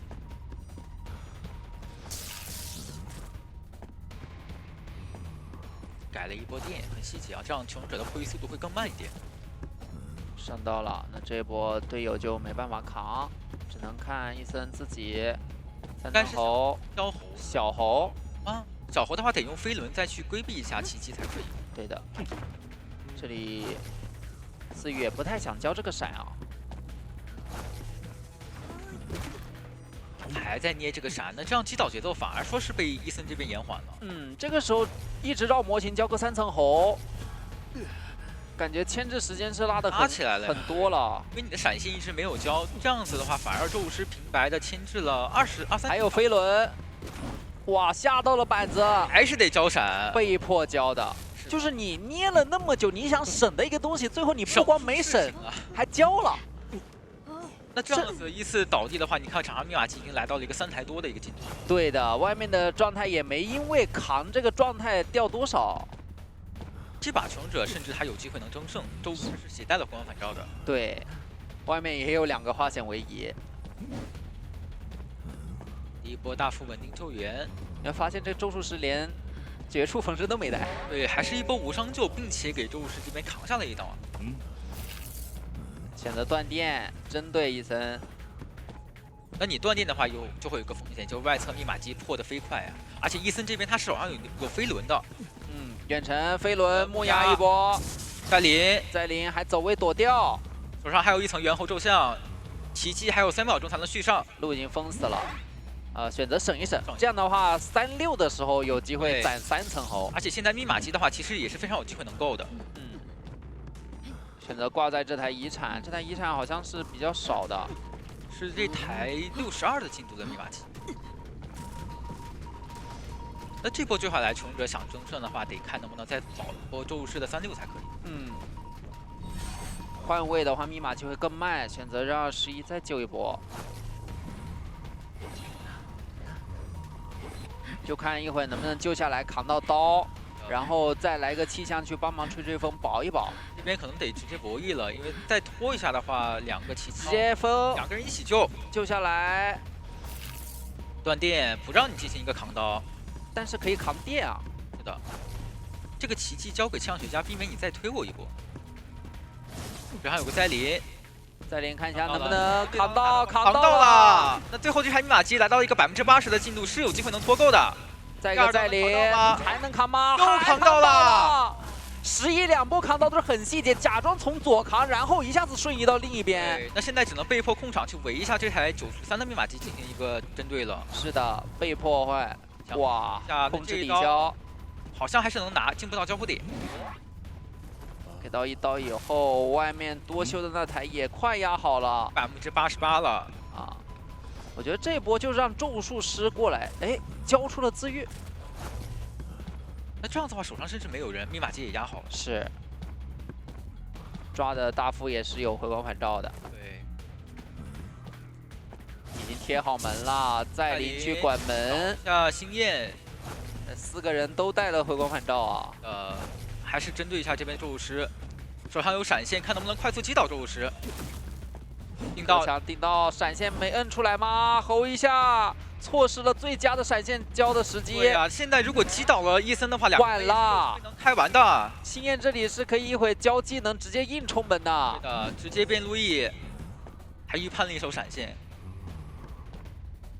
那 ACT 的求生者在第2局的上半轮直接拿到了一个3跑，进一步扩大了自己队伍的优势。对，那对于真真九来说的话，他只需要完成保平。就拿下本场比赛的胜利了。对的，对，更多是牵制能力很强嘛。对，相信自己的一个熟练度啊，下线怎么也得是个保平。对，就是把你这个魔术师道具逼完，你后面可能就没那么能够牵制起来了。是的，房上边的位置，脸上是篝火的木偶师以及大房的灰小丑，还是合适分家。还是有异曲同工之妙的。毕竟你这个约瑟夫是什么？是找人砍。他这个。开局的话，先往大房方向移动，这边是唏嘘的哭泣小丑。他想把哭丑的道具逼光吗？哎，一个倒车想反绕，感觉能反绕到了，直接绕到了一波大的。但是第一时间没有出轻刀，如果出轻刀的话，感觉是能打断的。对，因为抬球手的一个重刀延迟会比较长嘛。这边交出了火，好像还是有刀惯性。移速非常快，开局28秒直接拿到了第1刀，而且是携带张狂的。一旦主球开了之后，你就不太好进行牵制了。对的，道具还交了，跟着把这块板子踩掉，再拉出一个火箭，继续跟。转到前面的话，是有一块比较安全的板区可以进行一个牵制的。张狂响了，主球直接封住这个板子，退无可退。飞轮。翻过去之后，但是还是被吸到了。开局1分钟直接击倒，甚至省下了闪现。闪现省下来说明什么？你2次牵制空间还是没有那么大。还有地下室，这就是刚才所说的问题。不归零这张地图是非常有可能会挂到绿河地下室的。就看气象怎么救了，反正刚好也在脸上，带了花纤维衣。先放个击球点。看到了气象学家的位置，上去加破一波，救下来也不太好活，毕竟你上面有个可能能封16秒的一个主球在。但是这边没有看到，反而让气象学家无伤救了一波。那这波救援就很赚了。那抓回去，放回去，想再挂一波地下室。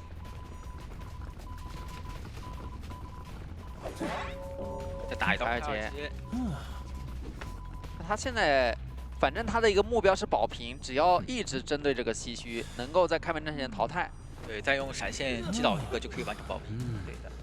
所以说，即使亏了一点，也还能接受。再挂地下室，木偶师也来到经典了，准问题是怎么能把这个枯井小手保出地下室呢？就不能冲，得在地下室扛一刀以后，枯手拉火箭出去，哎，是的，必须扛到刀的话，那可能就会被刚才一样主球吸走。那问题在于上面的主球怎么处理？得2个人来救，就是下面救了以后，上面有人主动去吃那个主球，而且这边又是偷偷摸摸的，然后跳到了地下室。哎，多扯一会儿。这边要小心闪现。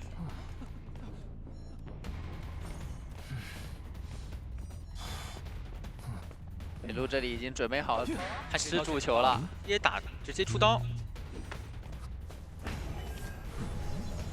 主球是吸到了木偶师，在一个强分摁住，先击倒木偶师。这边哭泣小手暂时是保出了地下室。对，这波真真九他不能跟丢哭泣小手的视野，如果一旦跟丢哦，能看到那还行，只要能锁定视野的话，手上有闪现是肯定能稳定接到的。那现在有闪现在，而且现在的一个惯性也很久啊。对，这边就让你拉火箭吧，然后我拉不开，落地了之后，然后我再用闪现击倒你就可以了。对，放个主球能吸住吗？手上有闪现，稳一波，飞轮骗出来直接闪现，哎，但是被主球吸走了。还是那也还是击倒淘汰。而且你刚刚2个人来救的话，始终少一台密码机。这样子哭泣小丑被淘汰，场上还剩最后一台密码机。木偶师等人摸一下。对，那现在真真九他的控场空间就很大了，他只需要拖他开门之前下个闪现就可以了。对的。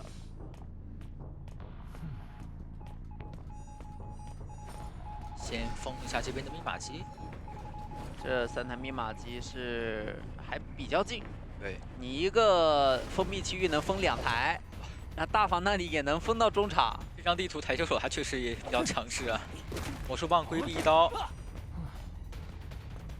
进到前方的双板区有一个牵制空间，这里板子还比较多。他其实对于真人九来说，现在就去消耗一下对面求生者的一个道具以及板区资源就可以了。对的。大房球比较多了，准备去大防控。很痛苦，就通过来回形成封闭领域，对于密码机进行一个控伤。求生者就是拖不出道具。是的，一个主球，哎，还抓过来了，抓回来了这边的北路。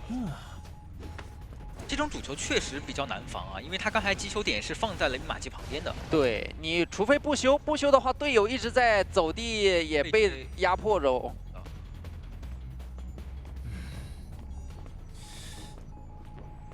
看到很艰难，感觉又来一个主球，这波应该是没抓到。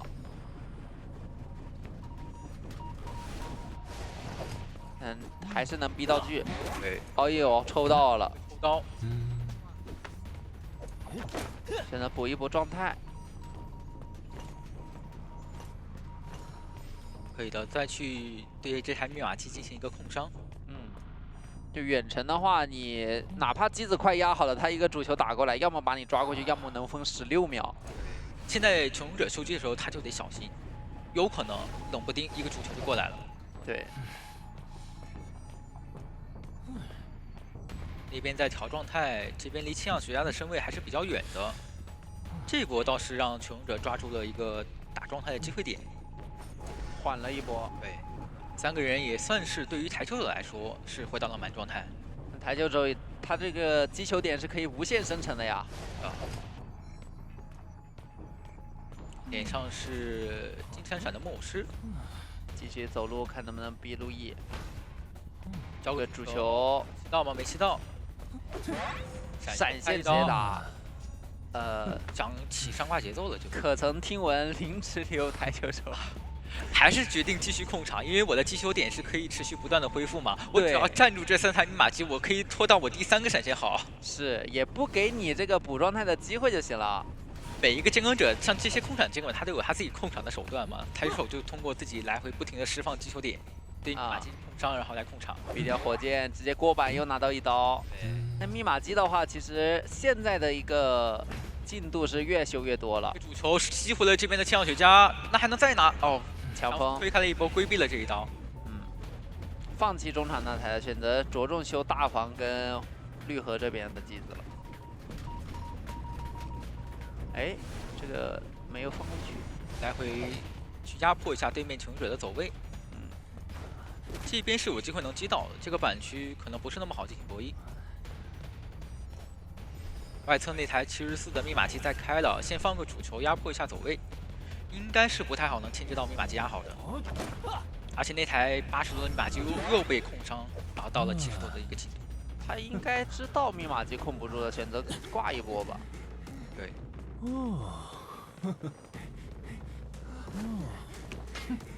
这样子的话，开门战3名求生者的话，可能都是在篝火门这个方向的，被压迫到了同边。能压好。这波没有选择打末有主球能把人抓回来吗？这个主球找了个时机开了，那这样先关门吧。对，这波开了肯定是对的，因为如果再拖下去的话，真主这边第3个闪现就要好了。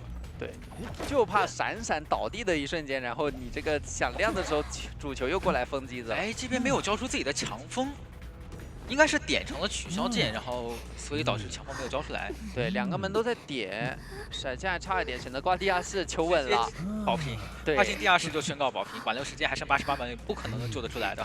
挂上面其实可能还有一点多抓面，但是他选择牺牲这个多抓面，不能再稳了，只要拿下保平就可以拿下游戏的胜利嘛。求最稳，也没有什么办法，确实地下室拯救不了，只能保平。那也是恭喜 ACT 获得本场比赛的胜利啊，非常干净利落2比0。ACT 今天状态确实不错，第一回合监管者发力，然后第2回合求生者发力嘛。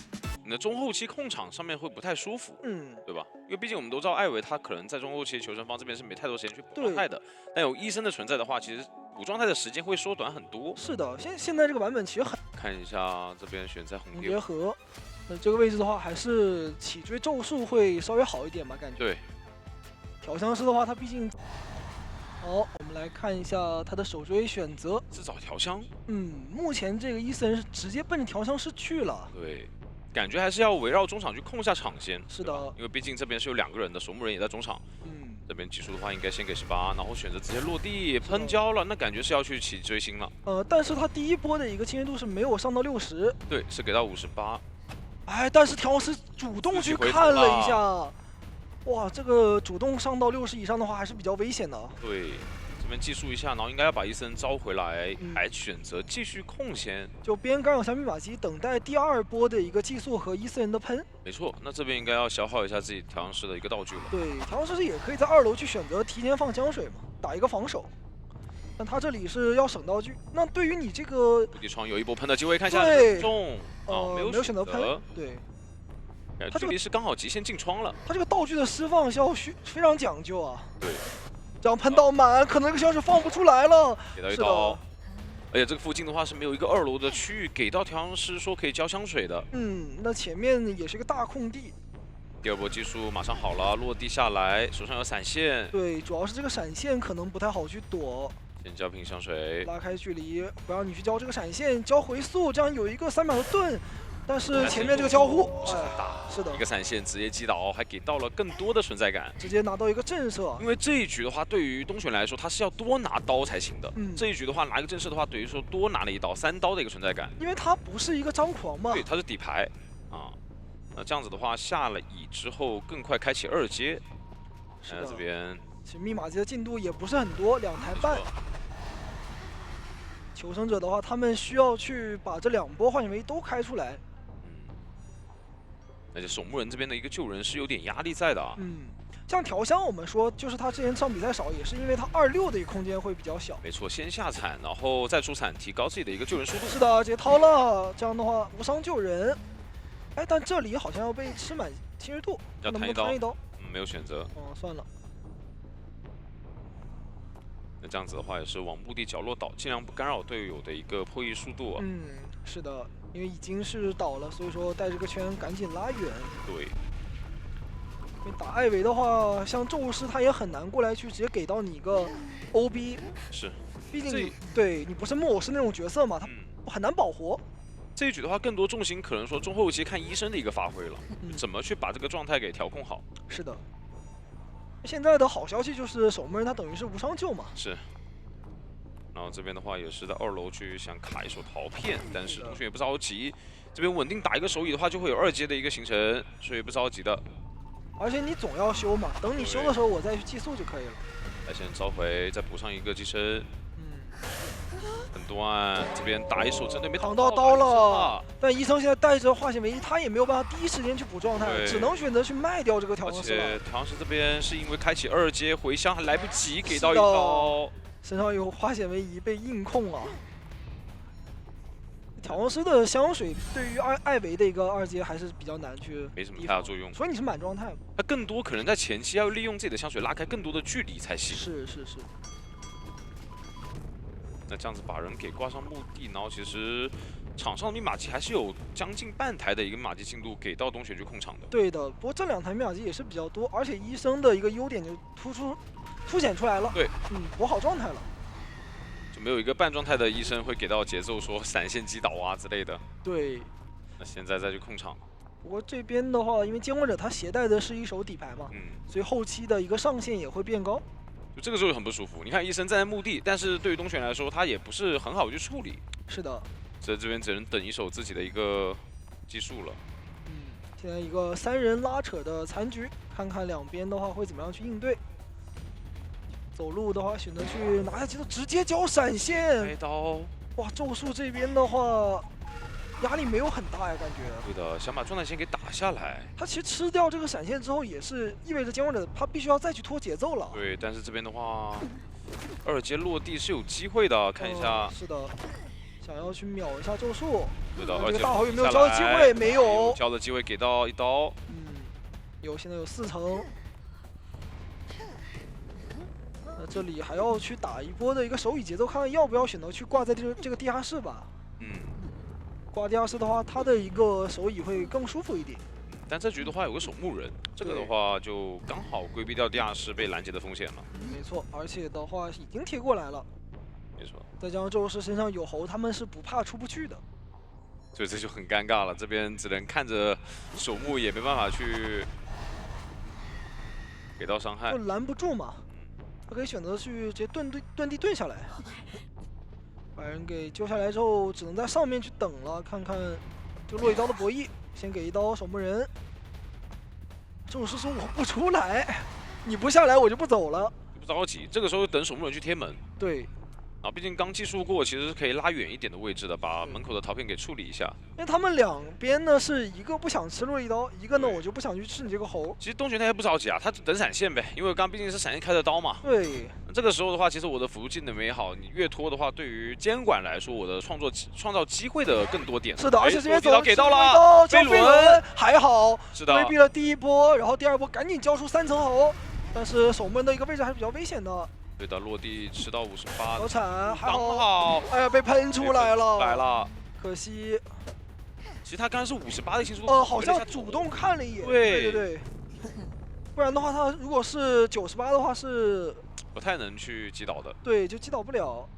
那看一下这边墓地的门是点了一半，来不及点开。只要开门战的话，有一个上挂节奏，对于东玄来说，我觉得现在是很大的一个多抓面。对，而且现在外面2个雄者他们都是没有飞轮。对。那你没有飞轮的话，其实你是很难去操作一个艾维的。这边的话也是把技术放在医生的身上，然后这样子的话，哪怕说你猜到，哎呀，没有抓到这个时间点，给拆掉了。还是对拆掉了。对，那这样子的话，应该要去远程拦截下我们的咒师了。咒师去强行留住，因为他现在手上是有技能的。不管咒师他现在是几层猴，他都可以通过一个底牌技能去处理嘛。没错，然后本体压制他来的方向，然后伊斯人再往回靠。对的，这样子落地下来的话，你往前走是可以交闪。对，躲不掉的。哇！一直在捏着手上的这个猴，但是还是来不及嘛，闪现的伤害先出。那这样的话，在第一局是直接拿到了一个3抓啊，就打得很果断。对手的话，你要去搭攻，你肯定是走一些比较空地的地形。那这样的话，同样的，你射击我，我也能够去狙击你。对，不停的从空地去给你上蜡。甚至于说，蜡像是更加克制的是一个天赋，就是对副携带吧。因为如果说这把的话，你的双弹少的话，你的一个牵制压力还是会比较大。对。来了，这一局求生者的一个天赋也是有小巧思。对，我们刚才也在说嘛，就是莫武石单带一个双弹，其实也想好了，就这个阵容你可能拿不出博奖，会拿一些比较针对于莫武石的一些角色。对，索性我就带个双弹，我直接去牵制，我对不带这个化险为夷，让你想不到。没错，这边的话果断也是来到甲门这边想去找一下莫武石，但是好像是抓到魔术的一个位置啊。没错，不过魔术师的话，他的一个牵制能力还是比较稳。是的。因为它毕竟是有一段小加速嘛，叫魔术棒后。没错。说掩体后面的话，我可以利用这个小加速规避掉你的一个建设范围。对，你看他去打一个蜡像师的话，我是选择就去绕这些高墙，让你的蜡没有很轻易的能去上。是的，这边叫魔术棒，先进板子。这个板区的话会有点差。是的。被踩掉，逼到了门口的位置。这边是有一个满蜡一刀的说法了。是的，千万不要被拿高蜡的刀。对，那空刀满蜡给到一刀。那主要是甲门这个位置感觉是没有太好的地方可以转点啊，这边还要上到50-60蜡的一个情况啊。是的，有可能会被直接秒掉，因为他这把携带的一个天赋也是偏前期嘛，快踩，然后加上一个张狂加底牌。出了，给到一刀，击倒时间1分钟，非常快的一个追击速度。而且这边是直线干扰到了莫武石的一个密码机的，应该。挂在中场的话，连你大副这台密码机也是有点修不了。坏了，这边2台好像都修不了，弓箭手也修不了，直接全部被卡住。所以说永眠阵的蜡像师，它其实是一个非常优势的一个地图。对，上限很高。这边再来了，再一个高炮蜡，高炮该说到的。同时封3台，其他人做得到吗？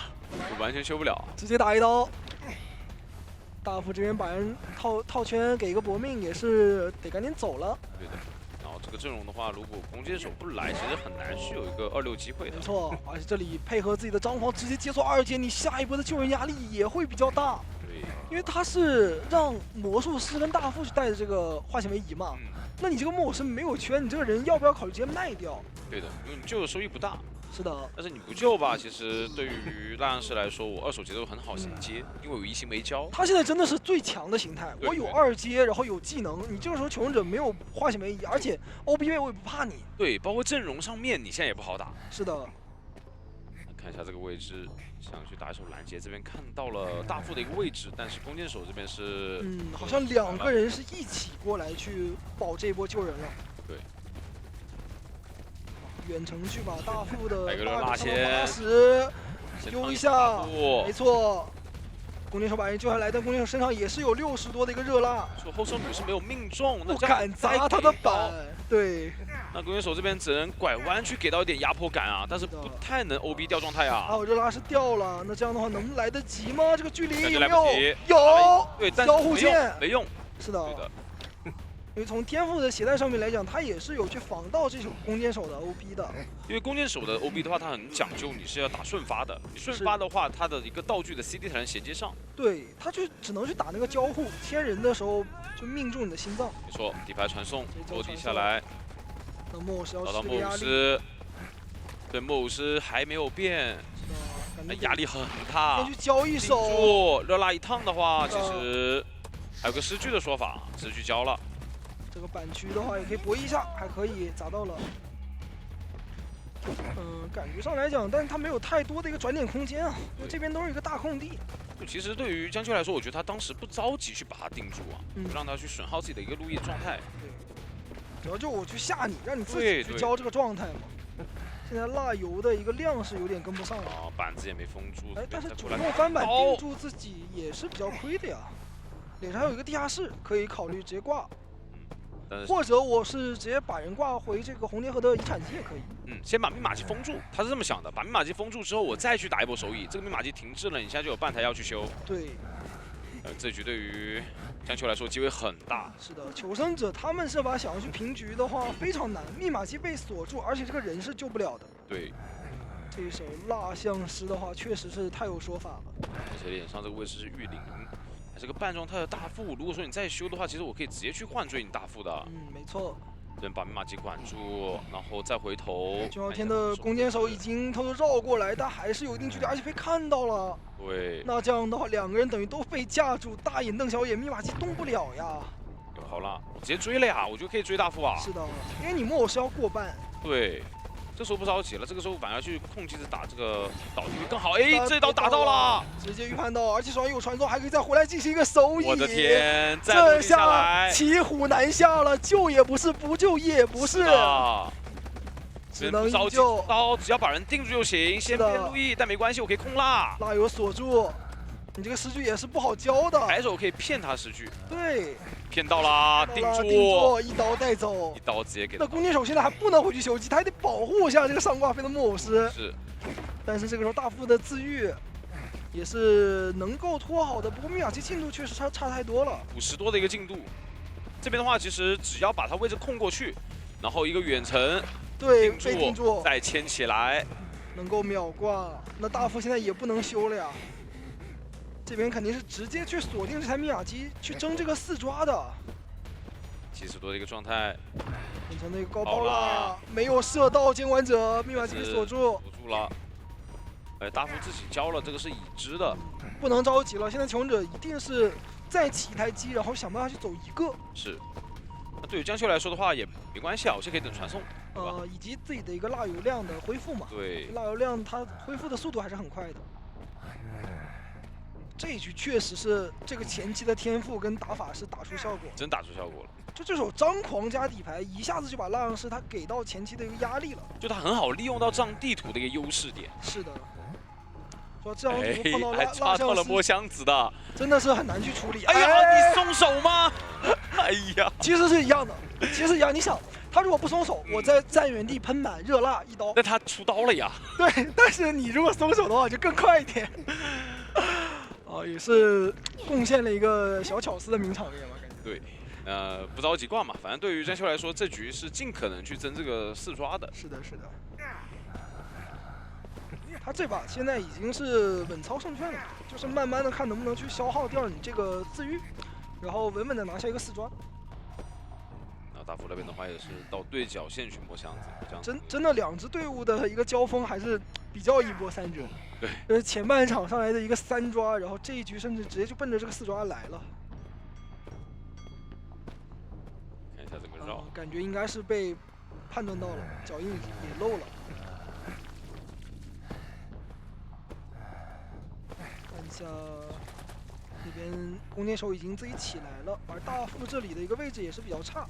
感觉不太能牵制啊，这个甲门的位置，我觉得对于蜡像师来说是真的是，而且这里交回速感觉倒得更快了。对，还是要倒地，热啦，上倒，是的，甚至刀都不需要擦，传送也不着急去交，你敢摸密码机我就传你。而且你的位置大概率是能锁定到墓地半场的。是的，所以我只要往墓地去排耳鸣，基本上是能排到弓箭手的位置。而且求生者他们这把倒地的次数实在是太少了，这个推理周末的话也不好拖。对的。没有像说我可能前面已经拉扯倒地很多次，哎，但是这边一个回头刚好耳鸣是没有亮起啊。但是弓箭他现在的话，他这个状态也是不太好走。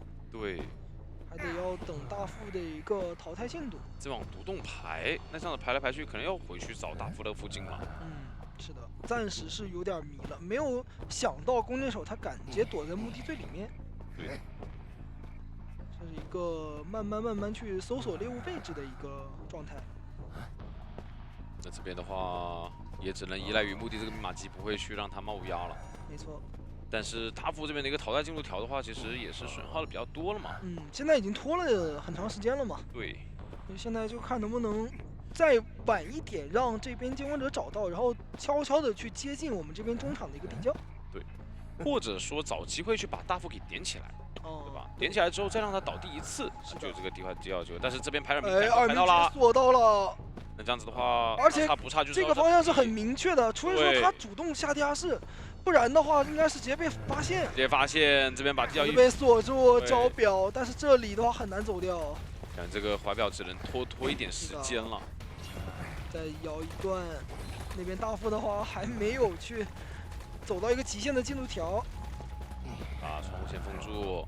是的，这个怀表效果结束了。大空地，感觉跟蜡像师周旋有点难啊。有飞轮，但是被防了。刀，他这里就算飞轮消掉蜡，坐上车的话也不好走。对，因为那边大副还能再坚持一会儿，而且蜡像师他可以提前去拦截。甲门还有一个密码机，对，很考验求生这边的一个双人陪跑能力。是。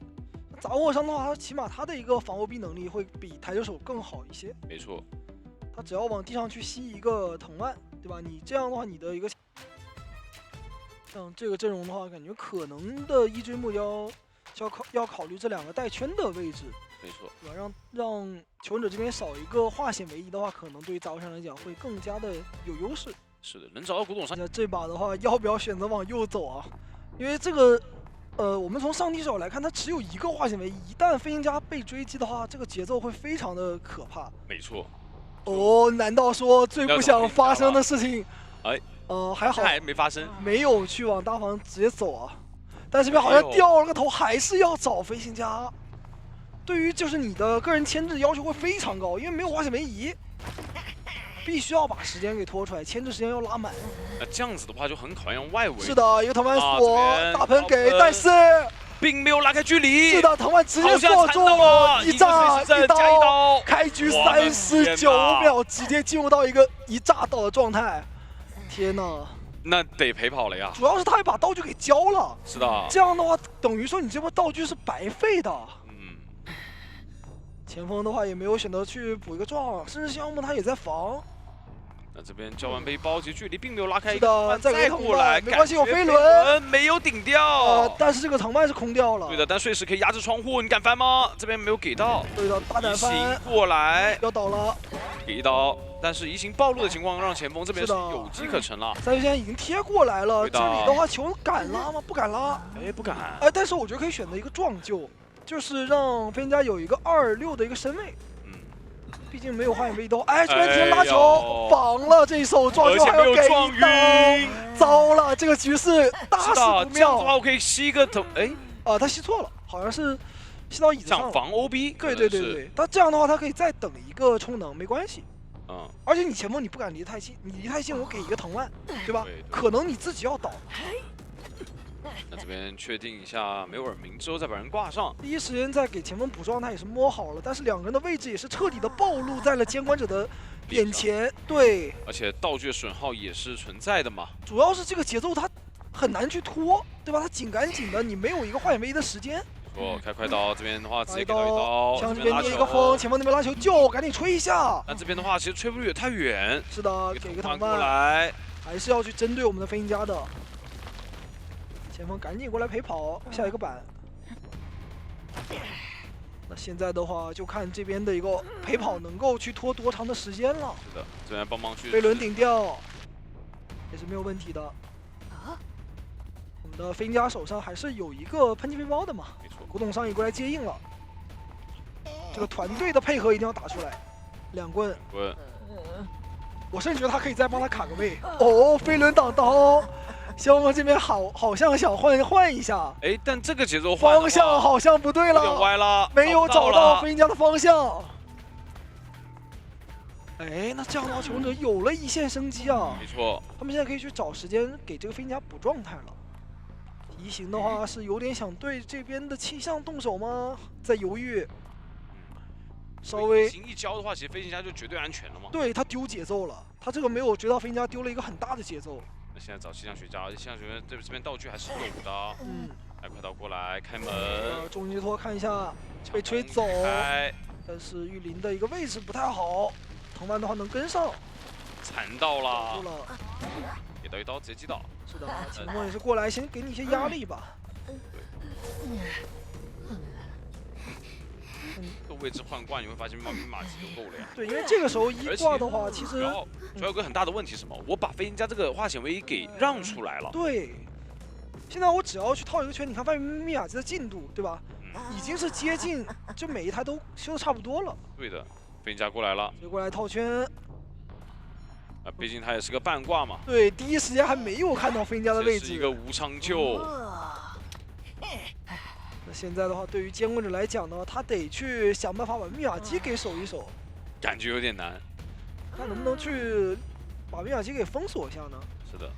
因为他往小房倒代表什么？小房这边一定是那个90多的那一台，对，要亮了。对的，亮点密码机。然后外围的话，树林那一台应该是91的。而且前锋他手上还有一些球，就算叫尔来你没有挡到刀，也可以去陪跑一下。气象学家跟前锋的一个天赋都是携带了回光返照。是的，这拉扯到椅子面前，这边已经压好，可以救了。啊，开快刀，中尼托那这里再炸没有炸到气象，可以亮了。那这样子一个4人开门战，对的，而且另外一边的门的话，它是不太好管的。突然骗一下，小紫薇扭掉藤蔓，哇，好细节！再给一个层云飞走了。然后再给一个藤蔓，抓住一个下板的僵直还好，但是另外一边的门能不能来及守？带了幽闭恐惧。是的，他有封门的，这个时候离椅子还比较近，感觉门80多，好像有机会，但但是有一个古董商能操作一下吗？掉头了，门开了，走的，看一下前锋的位置也在外围。是的，先把飞剑赶走。现在的话，两边都很紧张。先我们得确定一下求生者的位置。没错，这边想找一下，看一下能不能找古董商的耳鸣，哎找到了。但是古董商双飞，而有道具，而这边有地窖。是的，大房地窖。焦天这边应该是主动翻窗爆点，要跟监管者单挑了。对，但这个地窖的话，萧木其实应该是有意识到的，飞轮在手上。但是他只要打出止戈的话，就非常危险。吸一下，不能被打止戈。哎呦，打晕了2棍，前锋飞轮走了3棍，再跳完成3跑吗？哇，太秀了！是的，在弓箭跟气象里面去挑一挑吧。因为杂技的话，其实感觉很难去接到杂技的一个节奏啊。是。那杂技它的一个跳球能去规避掉交互点，对吧？你像杂物上的话，更多是一些架交互点板区啊，把你限制在一个角落里面去赶嘛。比如说你直接选到一个大房啊或者大门的一个位置，他们的一个跑点的距离就会变得更宽阔了。对。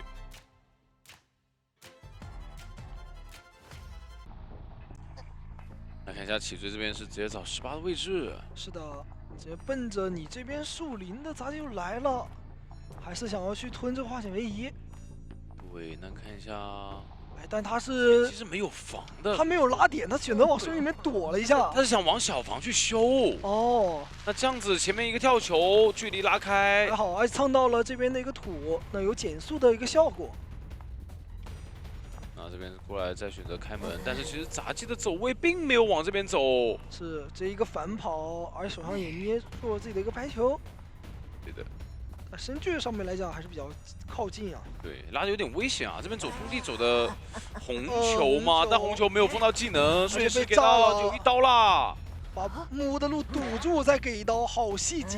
这样转。那这样子这一刀结束之后，我还能交藤蔓？是的，感觉18很危险了，下过来扛，跑飞轮，而且射了一箭。对。哇，这个陪跑的效果还是比较成功。没错，再开门。那这个位置的话，其实不好去交自己的藤蔓了。看一下自己的一个碎石吧。再补上一箭。哇，压力啊，一直在给。这也是弓箭手他比较克制杂物商的一个点吧。对的，那这样子的话，直接索性我觉得换成弓箭手也行啊。这边的话，皮箱他好像是自己主动上来接这个藤蔓的。对的。还是想要去找杂技，就是要去吞你这个化险为夷，目的很明确啊。没错，那这样子的话，扛这一刀的效果，我觉得是有说法的。